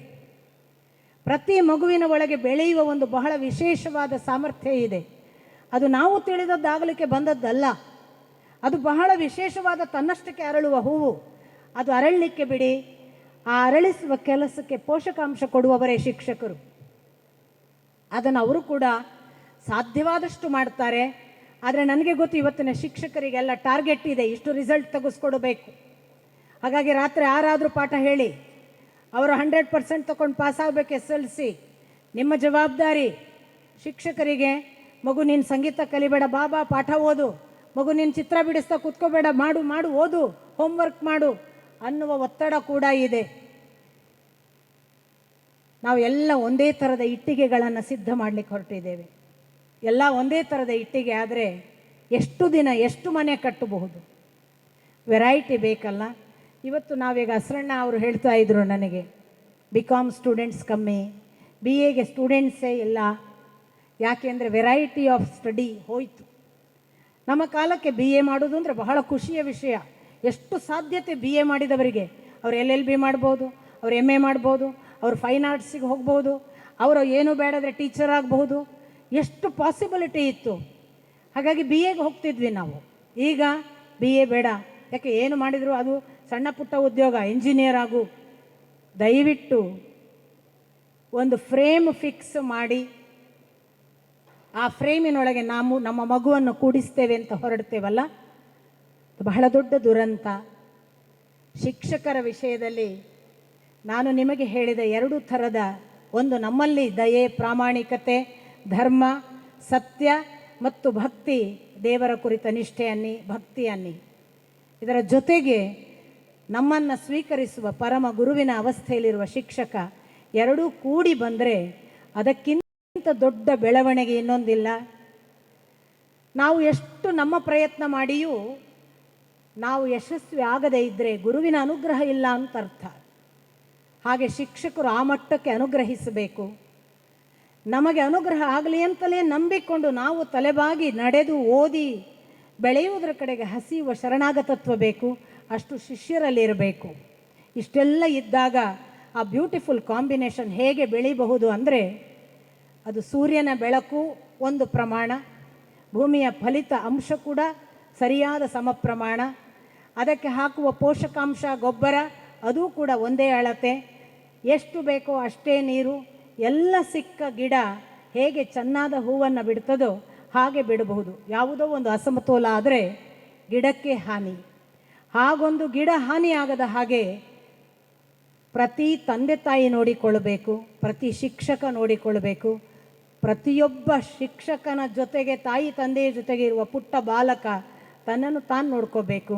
ಆ ಮೂಲಕ ಆ ಭಗವಂತನ ಜೊತೆಗೆ ನಿರಂತರ. ದಯವಿಟ್ಟು ನಿಮಗೆ ಯಾರಿಗೆಲ್ಲ ದೇವಭಕ್ತಿ ಇದೆಯೋ ಇಲ್ಲವೋ ಅಂತ ನಾನು ಪ್ರಶ್ನಿಸೋದಿಲ್ಲ. ಬೆಳಿಗ್ಗೆ ಎದ್ದ ತಕ್ಷಣ ಒಳ್ಳೆಯದಾಗಲಿ ಅಂತ ಪ್ರಾರ್ಥಿಸಿಕೊಳ್ಳೋದಿದೆಯಲ್ಲ, ಅದಕ್ಕಿಂತ ದೊಡ್ಡ ಶಕ್ತಿಯೇ ಇಲ್ಲ. ನೀವು ದೇವರನ್ನು ನಂಬಿ ಬಿಡಿ, ಒಳ್ಳೆಯದು ಅನ್ನೋದೇ ದೇವರು. ಆ ಒಳ್ಳೆಯದಾಗಲಿ, ನನ್ನ ಕಡೆಯಿಂದ ತಪ್ಪು ಆಗದೇ ಇರಲಿ, ನನ್ನ ಕಡೆಯಲ್ಲಿ ಒಳಿತನ್ನೇ ಮಾಡಿಸು ಅನ್ನೋ ಪ್ರಾರ್ಥನೆ ಇದೆಯಲ್ಲ, ನಮ್ಮ ಅನೇಕ ತಪ್ಪುಗಳನ್ನು, ನಮ್ಮ ಒಳಗಿರುವ ಅನೇಕ ದೋಷಗಳನ್ನು ತಿದ್ದಿಬಿಡುತ್ತೆ. ಒಂದು ಬೆಳಗಿನ ಪ್ರಾರ್ಥನೆ. ನನಗೆ ಬೆಳಕಾಗುವಾಗ ನೀವು ಒಂದು ಬೆಳಕು ನನಗೆ ನೀನು ಕೊಟ್ಟಿದ್ದೀಯಲ್ಲ ಭಗವಂತ, ಈ ಬೆಳಕು ನನ್ನಿಂದ ಒಳಿತನ್ನು ಮಾಡಿಸಲಿ, ನಾನು ಒಳಿತಿನ ಕಡೆಗೆ ನಡೆಯುವಂತೆ ಮಾಡು ಅನ್ನುವ ಏಕವಾಕ್ಯದ ಪ್ರಾರ್ಥನೆ ಸಾಕು. ನಿಮ್ಮ ಜೀವನದ ಎಲ್ಲ ತಪ್ಪು ದೋಷಗಳು, ಖಂಡಿತ ಅದನ್ನು ಹೇಳಿ ತಪ್ಪು ದೋಷ ಮಾಡಬಹುದು ಅಂತ ನನ್ನ ಮಾತಿನ ಅರ್ಥ ಅಲ್ಲ, ಗೊತ್ತಿಲ್ಲದೆ ಆಗುವ ದೋಷ ತಪ್ಪುಗಳು ಪಕ್ಕಾ ತೊಳೆದು ಹೋಗ್ತವೆ ಅಂಥದ್ದೊಂದು ಪ್ರಾರ್ಥನೆಯಿಂದ ಪ್ರತಿದಿನ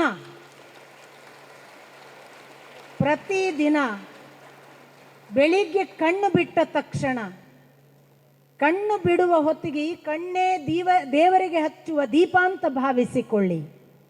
ಈ ಕಣ್ಣೇ ಆ ದೇವರಿಗೆ ಹಚ್ಚುವ ದೀಪ ಅಂತ ಭಾವಿಸಿಕೊಂಡು ತೆರೆದು ಪ್ರಥಮ ವಾಕ್ಯ ಆ ದೇವರನ್ನು ನೆನೆಯಿರಿ. ನನ್ನ ಬದುಕಿನಲ್ಲಿ ಒಳಿತುಗಳೇ ಆಗಲಿ ದೇವರೇ, ನನ್ನ ಬದುಕು ಒಂದೇ ಒಂದು ಕೆಡುಕು ಆಗದ ಹಾಗೆ ನೋಡಿಕೊ ಅಂತ. ಈ ಒಂದು ವಾಕ್ಯದ ಪ್ರಾರ್ಥನೆ ನಿಮ್ಮ ಬದುಕಿನ ಎಲ್ಲವನ್ನು ಬದಲಾಯಿಸ್ತದೆ. ಇದು ಶತಸಿದ್ಧ. ಇಷ್ಟೆಲ್ಲ ನಾನು ಹೇಳಿದಾಗ ನಿಮಗೆ ಉಪದೇಶದ ಹಾಗೆ ಕಂಡರೆ ದಯವಿಟ್ಟು ಅದನ್ನು ಸ್ವೀಕರಿಸಬೇಡಿ.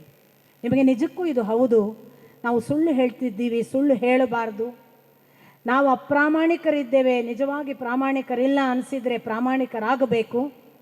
ನನಗೆ ನಿಜಕ್ಕೂ ಧರ್ಮದ ಬಗ್ಗೆ ಒಲವಿಲ್ಲ, ಅಧರ್ಮ ಇದ್ದೇನೆ ಅಂತ ಅನಿಸಿದರೆ ಧರ್ಮನಿಷ್ಠೆ ಬರಬೇಕು. ಭಕ್ತಿ ಇಲ್ಲ ನನ್ನಲ್ಲಿ ಅಂತ ಅನಿಸಿದರೆ ದಯವಿಟ್ಟು ಭಕ್ತಿ ಬೇಕು ಅಂತ ತಿದ್ದಿಕೊಳ್ಳಿ. ಅದಲ್ಲ, ನಾನು ಧರ್ಮನಿಷ್ಠನೇ ಇದ್ದೇನೆ, ನಾನು ಪ್ರಾಮಾಣಿಕನೇ ಇದ್ದೇನೆ, ನನ್ನಲ್ಲಿ ಸತ್ಯವಿದೆ, ನನಗೆ ದೇವನಿಷ್ಠೆ ಇದೆ ಅಂತಿದ್ದರೆ ಖಂಡಿತ ನನ್ನ ಮಾತುಗಳನ್ನು ಸ್ವೀಕರಿಸಬೇಕಾಗಿಲ್ಲ, ನಿಮ್ಮನ್ನು ಅದು ಕಾಯುತ್ತೆ. ಅದಲ್ಲದಿದ್ದರೆ ಇದನ್ನು ದಯವಿಟ್ಟು ಬದುಕಿನಲ್ಲಿ ರೂಢಿಸಿಕೊಳ್ಳಿ. ಬದುಕಿನ ಬಾಲ್ಯದಿಂದ ಇವತ್ತಿನವರೆಗೆ ನನ್ನ ಬದುಕು ಏನು, ಎಂತು, ಎಲ್ಲಿಗೆ ಹೋಗಲಿಕ್ಕಿದೆ, ಎಲ್ಲಿ ಮುಟ್ಟಲಿಕ್ಕಿದೆ ಏನೂ ನನಗೆ ಗೊತ್ತಿಲ್ಲ. ನಾನು ಎಂದೂ ಕೂಡ ಒಂದು ಗುರಿ ಇಟ್ಟುಕೊಂಡು ನಡೆದವಳು ಅಲ್ಲ. ಆದರೆ ನನ್ನ ಬಾಲ್ಯದಿಂದ ಇವತ್ತಿನವರೆಗೆ ನನ್ನ ಜೀವನವನ್ನು ನಾನು ಮೆಲುಕು ಹಾಕಿದರೆ ನನಗೆ ಸ್ಪಷ್ಟ ಒಂದು ಕಾಣ್ತದೆ, ನಾನು ಅವನನ್ನೊಂದು ನಿರಂತರ ಪ್ರಾರ್ಥಿಸಿದ್ದೇನೆ. ತಪ್ಪು ಮಾಡಿಲ್ವಾ? ನೀವು ಮಾಡಿರಬಹುದಾದ 100 ತಪ್ಪುಗಳ 1000 ಪಟ್ಟು ತಪ್ಪು ನಾನು ಮಾಡಿದ್ದೇನೆ. ನೀವು ಯೋಚಿಸಬಹುದಾದ ಎಷ್ಟೋ ಕೆಟ್ಟ ಯೋಚನೆಗಳಿಗೆ 100 ಪಟ್ಟು ಕೆಟ್ಟ ಯೋಚನೆಗಳನ್ನು ನಾನು ಮಾಡಿದ್ದೇನೆ. ಬದುಕಿನಲ್ಲಿ ತಪ್ಪುಗಳ ಸಹಸ್ರ ದೋಷಗಳಲ್ಲಿ ಬಿದ್ದು ಬಿದ್ದು ಇನ್ನೇನು ನಾನು ಮೇಲೆ ಬರುವುದಿಲ್ಲ ಅನ್ನುವಷ್ಟು ಕೆಟ್ಟ ಕೆಲಸಗಳನ್ನು ನಾನು ಮಾಡಿದ್ದೇನೆ. ಆದರೆ ಅದರಿಂದ ಎಲ್ಲದರಿಂದ ನಾನೇನಾದರೂ ಇವತ್ತು ಸ್ವಲ್ಪ ಬಲ ಪಡೆದು ನನ್ನ ಪಾಡಿಗೆ ಆ ಭಗವಂತನ ಕಡೆಗೆ ನಡೆಯುವ ಹಾಗಾಗಿದ್ದರೆ ಅದಕ್ಕೆ ಕಾರಣ ನನ್ನ ಜೀವನದ ಏಕಮಾತ್ರ ಪ್ರಾರ್ಥನೆ.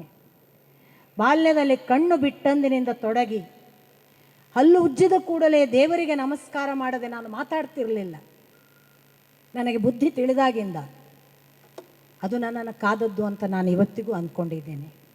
ಅದರ ಪರಿಣಾಮವಾಗಿ ನಾನಿವತ್ತು ನಿಮ್ಮ ಮುಂದೆ ಇಷ್ಟು ಹೇಳಬೇಕು ಅಂತ, ನೀವು ಕೇಳಬೇಕು ಅಂತ ಆ ಭಗವಂತ ನನ್ನನ್ನು ಆದೇಶಿಸಿದ್ದಾನೆ ಅಂತಲೇ ನಾನು ಭಾವಿಸಿದ್ದೇನೆ, ಹೊರತಾಗಿ ನನಗೆ ಮತ್ಯಾವ ವಿಶೇಷ ಅರ್ಹತೆಗಳೂ ಇಲ್ಲ.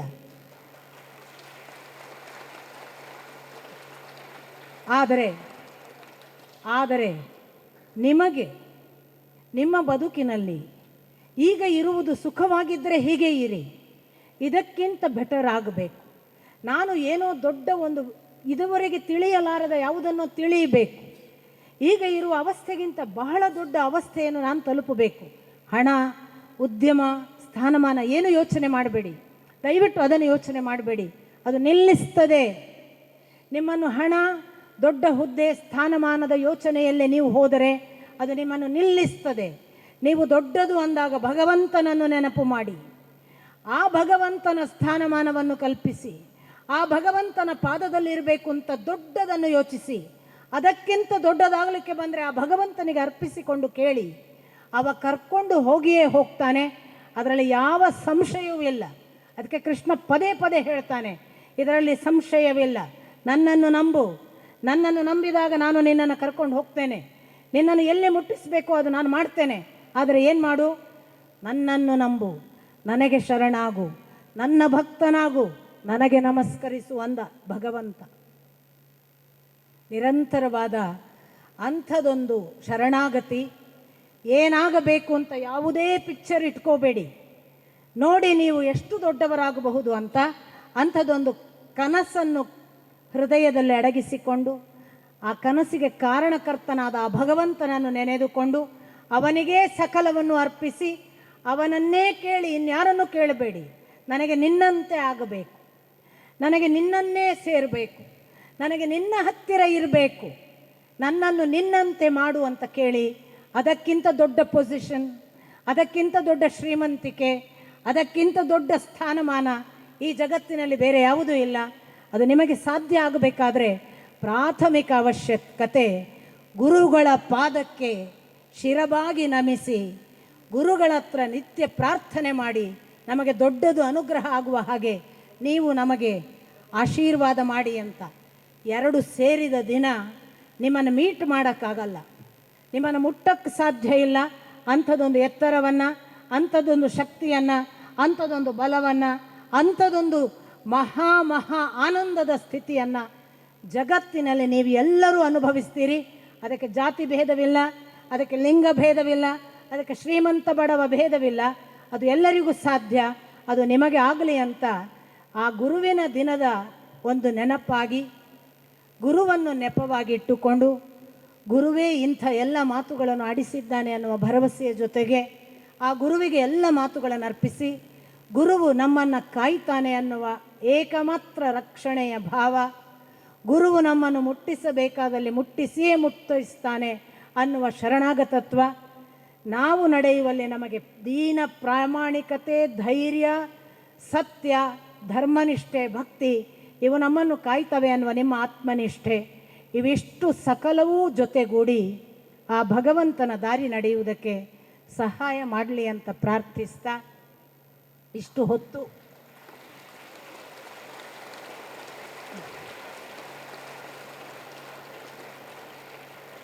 ಹೊತ್ತು ನೀವು ತಾಳ್ಮೆ ಇಲ್ಲದಿದ್ದರೂ, ಕಷ್ಟ ಆದರೂ ಕೇಳಬೇಕಲ್ಲ ಅಂತ ಕಷ್ಟಪಟ್ಟಾದರೂ ಕೇಳಿದ್ದಕ್ಕೆ, ಕೆಲವೊಮ್ಮೆ ಕಷ್ಟ ಆಗದೆ ಇಷ್ಟ ಆದವರು ಕೇಳಿದ್ದಕ್ಕೆ, ನಿಮ್ಮ ಎಲ್ಲರ ಬೆಳವಣಿಗೆಯ ಬಗ್ಗೆ ತುಂಬ ಭರವಸೆ ಮತ್ತು ಅಪೇಕ್ಷೆಗಳನ್ನು ಮನಸ್ಸಿನಲ್ಲಿಟ್ಟುಕೊಂಡು ಹೃದಯಪೂರ್ವಕ ನಿಮ್ಮೆಲ್ಲರ ಒಳಿತಿಗಾಗಿ ಆ ಭಗವಂತನಲ್ಲಿ ಪ್ರಾರ್ಥಿಸಿ, ನನ್ನ ಈ ಉಪದೇಶ ನನಗೆ ಇಷ್ಟವೇ ಅಲ್ಲದ ಆದರೂ ಹೇಳಲೇಬೇಕಾದ ಅನಿವಾರ್ಯತೆಯನ್ನು ಒದಗಿಸಿದ್ದಕ್ಕೆ ಅಂಥ ಉಪದೇಶವನ್ನು ಕೂಡ ಭಗವಂತ ಮತ್ತು ಗುರುವಿನ ಕರುಣೆ ಅವರೇ ಅದನ್ನು ನಡೆಸಲಿ ಅಂತ ಪ್ರಾರ್ಥಿಸ್ತಾ ನಿಮಗೆಲ್ಲರಿಗೂ ವಂದಿಸಿ ನನ್ನ ಮಾತುಗಳನ್ನು ಮುಗಿಸ್ತೀನಿ. ನಮಸ್ಕಾರ.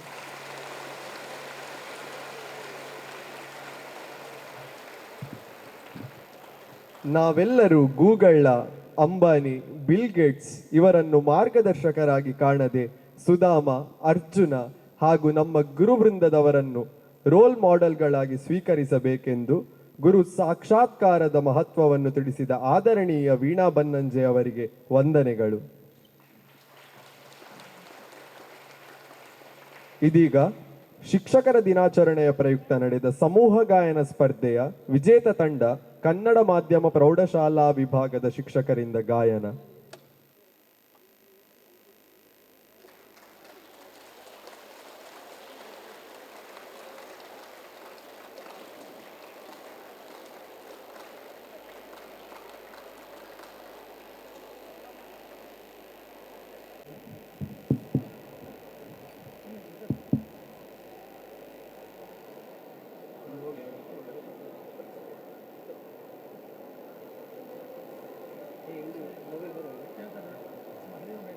ಹಲೋ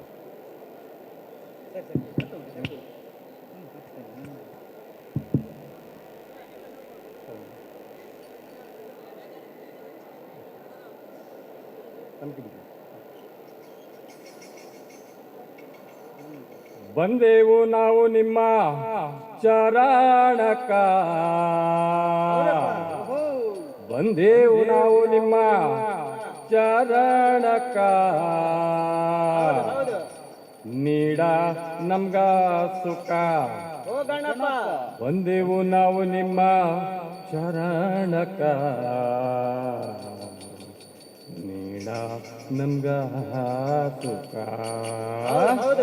ಬಂದೆವು ನಾವು ನಿಮ್ಮ ಚರಣಕ, ತಂದೆವು ನಾವು ನಿಮ್ಮ ಚರಣಕ, ನೀಡ ನಮ್ಗ ಸುಖ.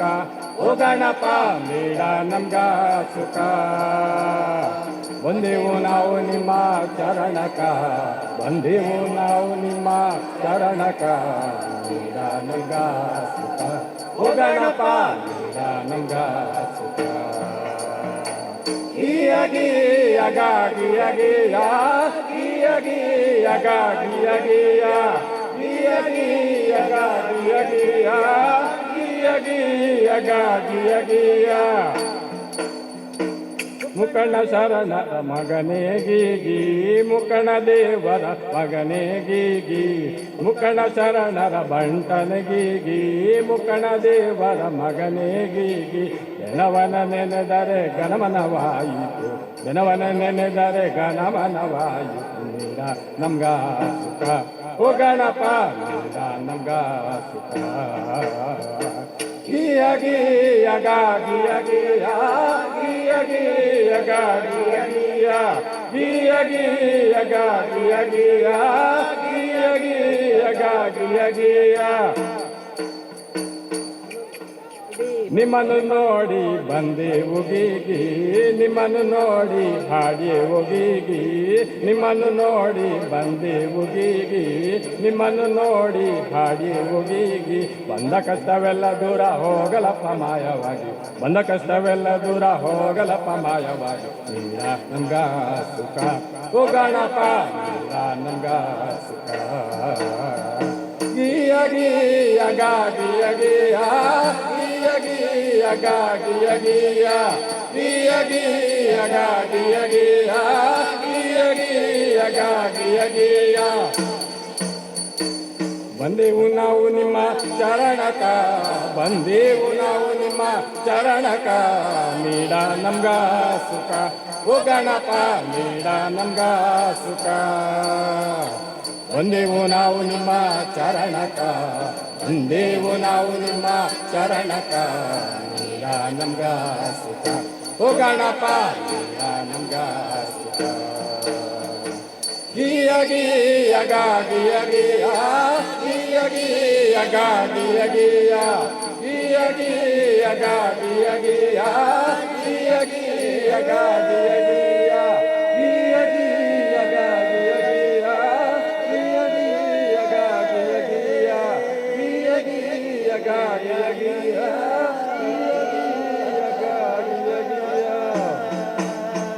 ಧನ್ಯವಾದಗಳು.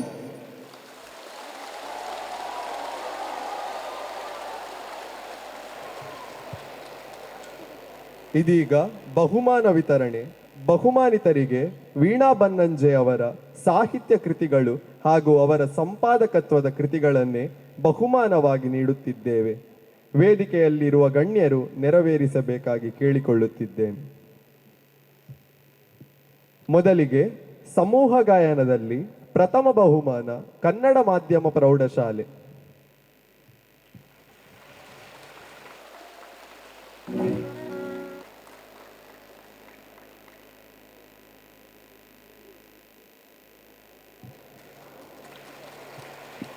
ದ್ವಿತೀಯ ಬಹುಮಾನ ಕನ್ನಡ ಮಾಧ್ಯಮ ಪ್ರಾಥಮಿಕ ಶಾಲೆ.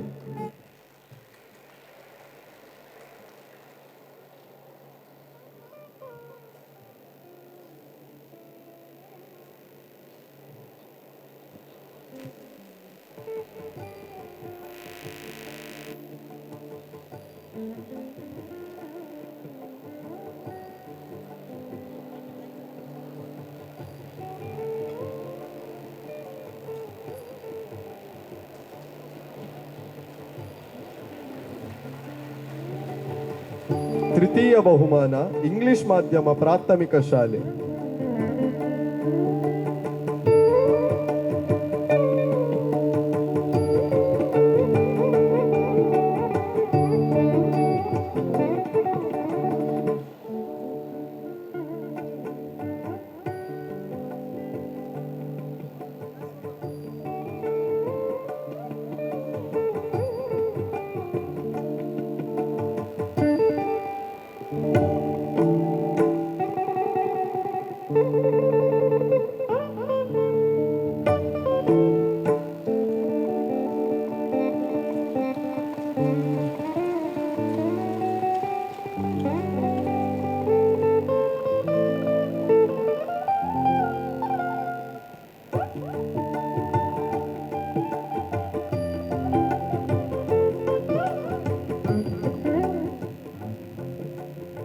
ಧನ್ಯವಾದಗಳು.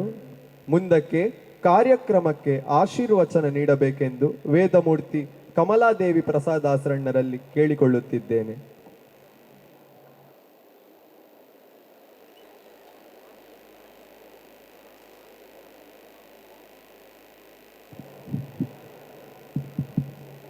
ತರುಣಶಕಲಮಿಂದೋ ಬಿಭ್ರತಿ ಶುಭ್ರಕ್ರಾಂತಿ ಕುಚಭರ ನಮಿತಾಂಗಿ ಸನ್ನಿಷಣ್ಣ ನಿಷಾಬ್ದೆ ನಿಜ ಕರ ಕಮಲೋದ್ಯತ್ ಲೇಖನಿ ಪುಸ್ತಕಶ್ರೀ ಸಕಲ ವಿಭವ ಸಿದ್ಧ್ಯೈ ಪಾತು ವಾಗ್ದೇವತಾನಃ ಭವತಿ ಯದನುಭಾವಾತ್ ಏಡ ಮೂಕೋಪಿ ವಾಗ್ಮಿ ಜಡಮತಿರಪಿ ಜಂತು ಜಾಯತೆ ಪ್ರಾಜ್ಞಮೌಲಿಃ ಸಕಲ ವಚನಚೇತೋ ದೇವತಾ ಭಾರತೀ ಸ ಮಮ ವಚಸ್ಸಿ ನಿಧತ್ತಾಂ ಸನ್ನಿಧಿಂ ಮಾನಸೇ ಚ. ನಮ್ಮ ಆರಾಧ್ಯ ದೇವರಾದಂತಹ ಕಟೀಲು ಮಾತೆಯನ್ನು ವಂದಿಸ್ತಾ ವೇದಿಕೆಯಲ್ಲಿ ಆಸೀನರಾಗಿರತಕ್ಕಂತಹ ಪರಮಜ್ಞಾನಿಯವರ ಪ್ರಸೂತೆಯಾದ ವೀಣಾ ಬನ್ನಂಜೆಯ ಅವರನ್ನು ವಿಶೇಷವಾಗಿ ಅವರಿಗೆ ವಂದಿಸುತ್ತಾ ಎಲ್ಲ ಸಭೆಯಲ್ಲಿರತಕ್ಕಂತಹ ಎಲ್ಲರಿಗೂ ವಂದಿಸುತ್ತಾ ಎದುರುಗಡೆ ಇರತಕ್ಕಂತಹ ಇಷ್ಟರವರೆಗೆ ಅವರ ಭಾಷಣವನ್ನು ಸರಿಯಾಗಿ ಆಲಿಸಿದಂತಹ ನಿಮಗೂ ವಂದಿಸುತ್ತಾ ಬಹಳ ಇವತ್ತೊಂದು ವಿಶೇಷವಾದ ದಿನಾಚರಣೆ, ಶಿಕ್ಷಕರ ದಿನಾಚರಣೆ ಅಂತ ಹೇಳ್ತೇವೆ. ಆದರೆ ಶಿಕ್ಷಕರ ದಿನಾಚರಣೆ ಅಂತ ಹೇಳುವುದಕ್ಕಿಂತ ಶಿಷ್ಯರ ದಿನಾಚರಣೆ ಹೇಳುವುದೇ ಉತ್ತಮ ಅಂತ ಕಾಣ್ತದೆ. ಯಾಕಂದರೆ ವೀಣಾ ಬನ್ನಂಜೆಯವರ ಆ ಜ್ಞಾನದ ಆ ವಿಶೇಷವಾದಂಥ ಮಹತ್ವವನ್ನು ತಿಳಿದು ನಾವೆಲ್ಲ ಅವರ ಶಿಷ್ಯರಾಗಿ ಕೇಳಿದ್ದೇವೆ ಅಂತ ನಾನು ಭಾವಿಸ್ತೇನೆ. ನಾವು ನೀವೇಗೆ ಕೇಳಿದ್ರೆ ಅದು ನಾವು ಕೇಳಿದ್ದೇವೆ. ಉಪನಿಷತ್ತಿನಲ್ಲಿ ಒಂದು ಮಾತುಂಟು, ಪಾಂಡಿತ್ಯಂ ನಿರ್ವಿದ್ಯ ಬಾಲ್ಯೇನ ನಿಷ್ಠಾಸೇತು. ಪಾಂಡಿತ್ಯವನ್ನು ತಿಳಿದರೆ ನಾವು ಬಾಲಕರಾಗಬೇಕು. ನಾವು ದೊಡ್ಡವರು ಅಂತ ನಮಗೆ ಭಾವ ಬರಬಾರದು, ನಾವು ಬಾಲಕರಾಗಬೇಕು. ಹಾಗಾಗಿ ವೀಣಾ ಬನ್ನಂಜೆಯವರು ಬದುಕಿನಲ್ಲಿ ಎಲ್ಲವನ್ನೂ ಅನುಭವಿಸಿ ಹೇಳ್ತಕ್ಕಂಥವ್ರು. ಯಾಕಂದರೆ ಅವರು ಹೇಗೆ ತನ್ನ ವಿದ್ಯಾಭ್ಯಾಸವನ್ನು ತಂದೆ ತಾಯಿಗಳ ನಿರ್ದೇಶನವಿಲ್ಲದೆ ತಾನೇ ಕಲಿತು, ಆಮೇಲೆ ಉತ್ತಮವಾದಂತಹ ಜ್ಞಾನಿಗಳಾದಂತಹ ಸತ್ಯಕಾಮರ ಒಡನಾಟದಿಂದ ಅಧ್ಯಾತ್ಮವನ್ನು ತಿಳಿದುಕೊಂಡು ಅನುಭವಿಸಿ ಹೇಳ್ತಕ್ಕಂತಹ ಮಾತಿದು. ಅದರಿಂದ ಇದು ಅನುಭವ ವೇದ ಅಂತ ಹೇಳ್ಬೋದು, ಅನುಭವಿಸಿ ಹೇಳ್ತಕ್ಕಂಥ ಮಾತು. ಹಾಗಾಗಿ ಅಂತಹ ಉತ್ತಮವಾದಂತಹ ವ್ಯಕ್ತಿ ಬಂದು ನಿಮ್ಮನ್ನು ವಿಶೇಷವಾಗಿ ಇವತ್ತು ಅನುಗ್ರಹಿಸಿದ್ದಾರೆ. ಅವರು ಹೇಳಿದ ಮಾತಿನ ಹಾಗೆ ಅನುಗ್ರಹ ಇಲ್ಲದೆ ಯಾವುದಿಲ್ಲ ಅಂತ.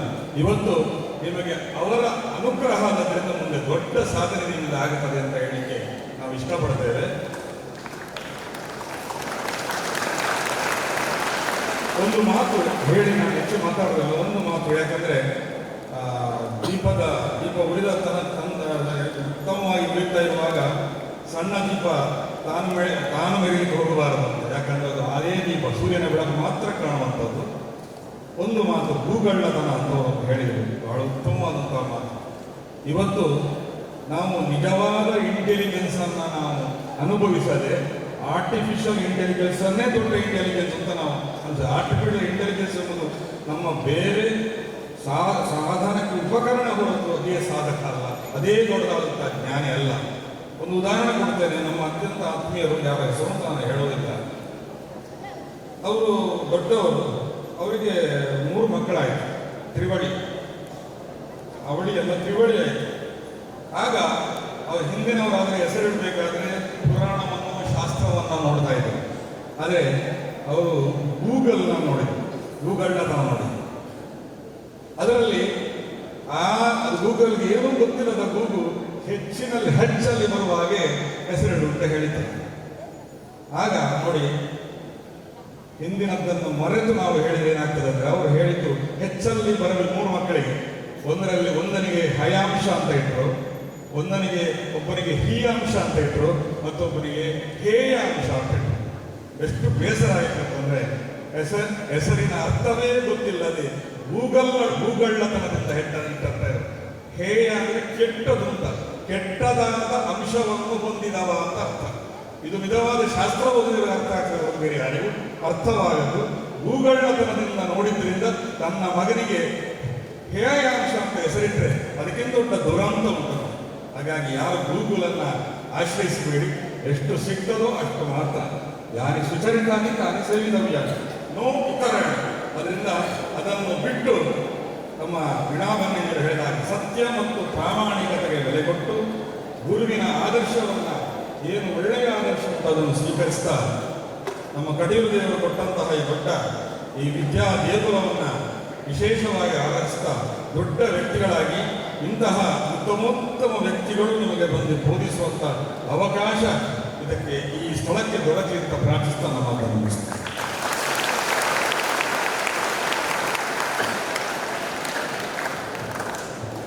ಇದೀಗ ಶಿಕ್ಷಕರಿಗೆ ನಡೆದ ಆಟೋಟ ಸ್ಪರ್ಧೆಗಳಲ್ಲಿ ವಿಜೇತರಾದವರಿಗೆ ಪೂಜ್ಯ ಶ್ರೀ ಕಮಲಾದೇವಿ ಪ್ರಸಾದಾಸರಣ್ಣರು ಬಹುಮಾನ ವಿತರಿಸಬೇಕೆಂದು ಕೇಳಿಕೊಳ್ಳುತ್ತಿದ್ದೇನೆ.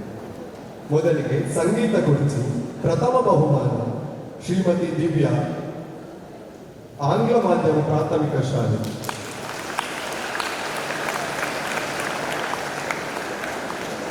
ಶ್ರೀಮತಿ ಪೂಜಾ ಕಾಂಚನ್, ಪ್ರಥಮ ದರ್ಜೆ ಕಾಲೇಜು.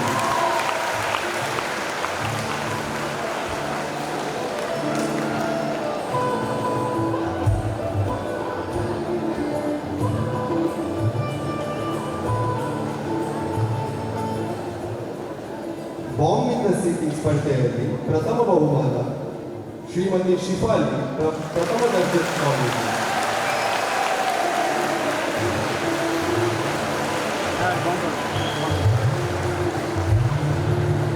ಬಹುಮಾನ ಶ್ರೀ ಸಂತೋಷ್ ಕುಮಾರ್, ಕನ್ನಡ ಮಾಧ್ಯಮ ಪ್ರೌಢಶಾಲೆ.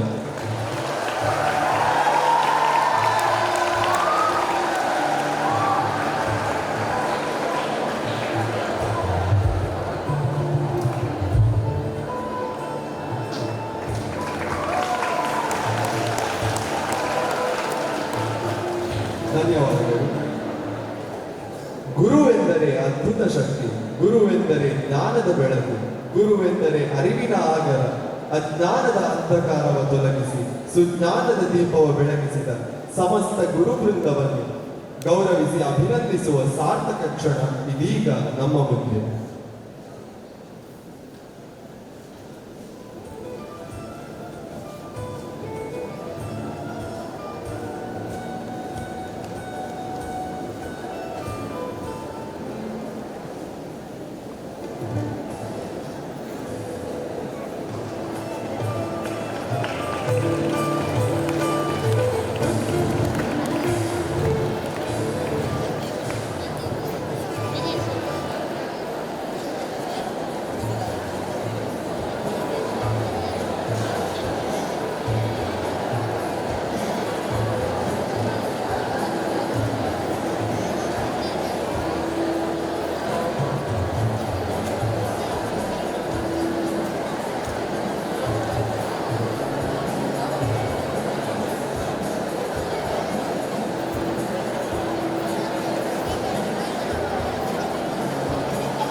ಇಂದಿನ ಈ ಕಾರ್ಯಕ್ರಮಕ್ಕೆ ವಿಶೇಷ ಆಹ್ವಾನಿತರಾದ ಆದರಣೀಯ ವೀಣಾ ಬನ್ನಂಜೆ ಇವರಿಗೆ ನಮ್ಮ ಸಮೂಹ ಶಿಕ್ಷಣ ಸಂಸ್ಥೆಗಳ ಪರವಾಗಿ ಅನಂತ ಧನ್ಯವಾದಗಳನ್ನು ಸಮರ್ಪಿಸುತ್ತಿದ್ದೇವೆ.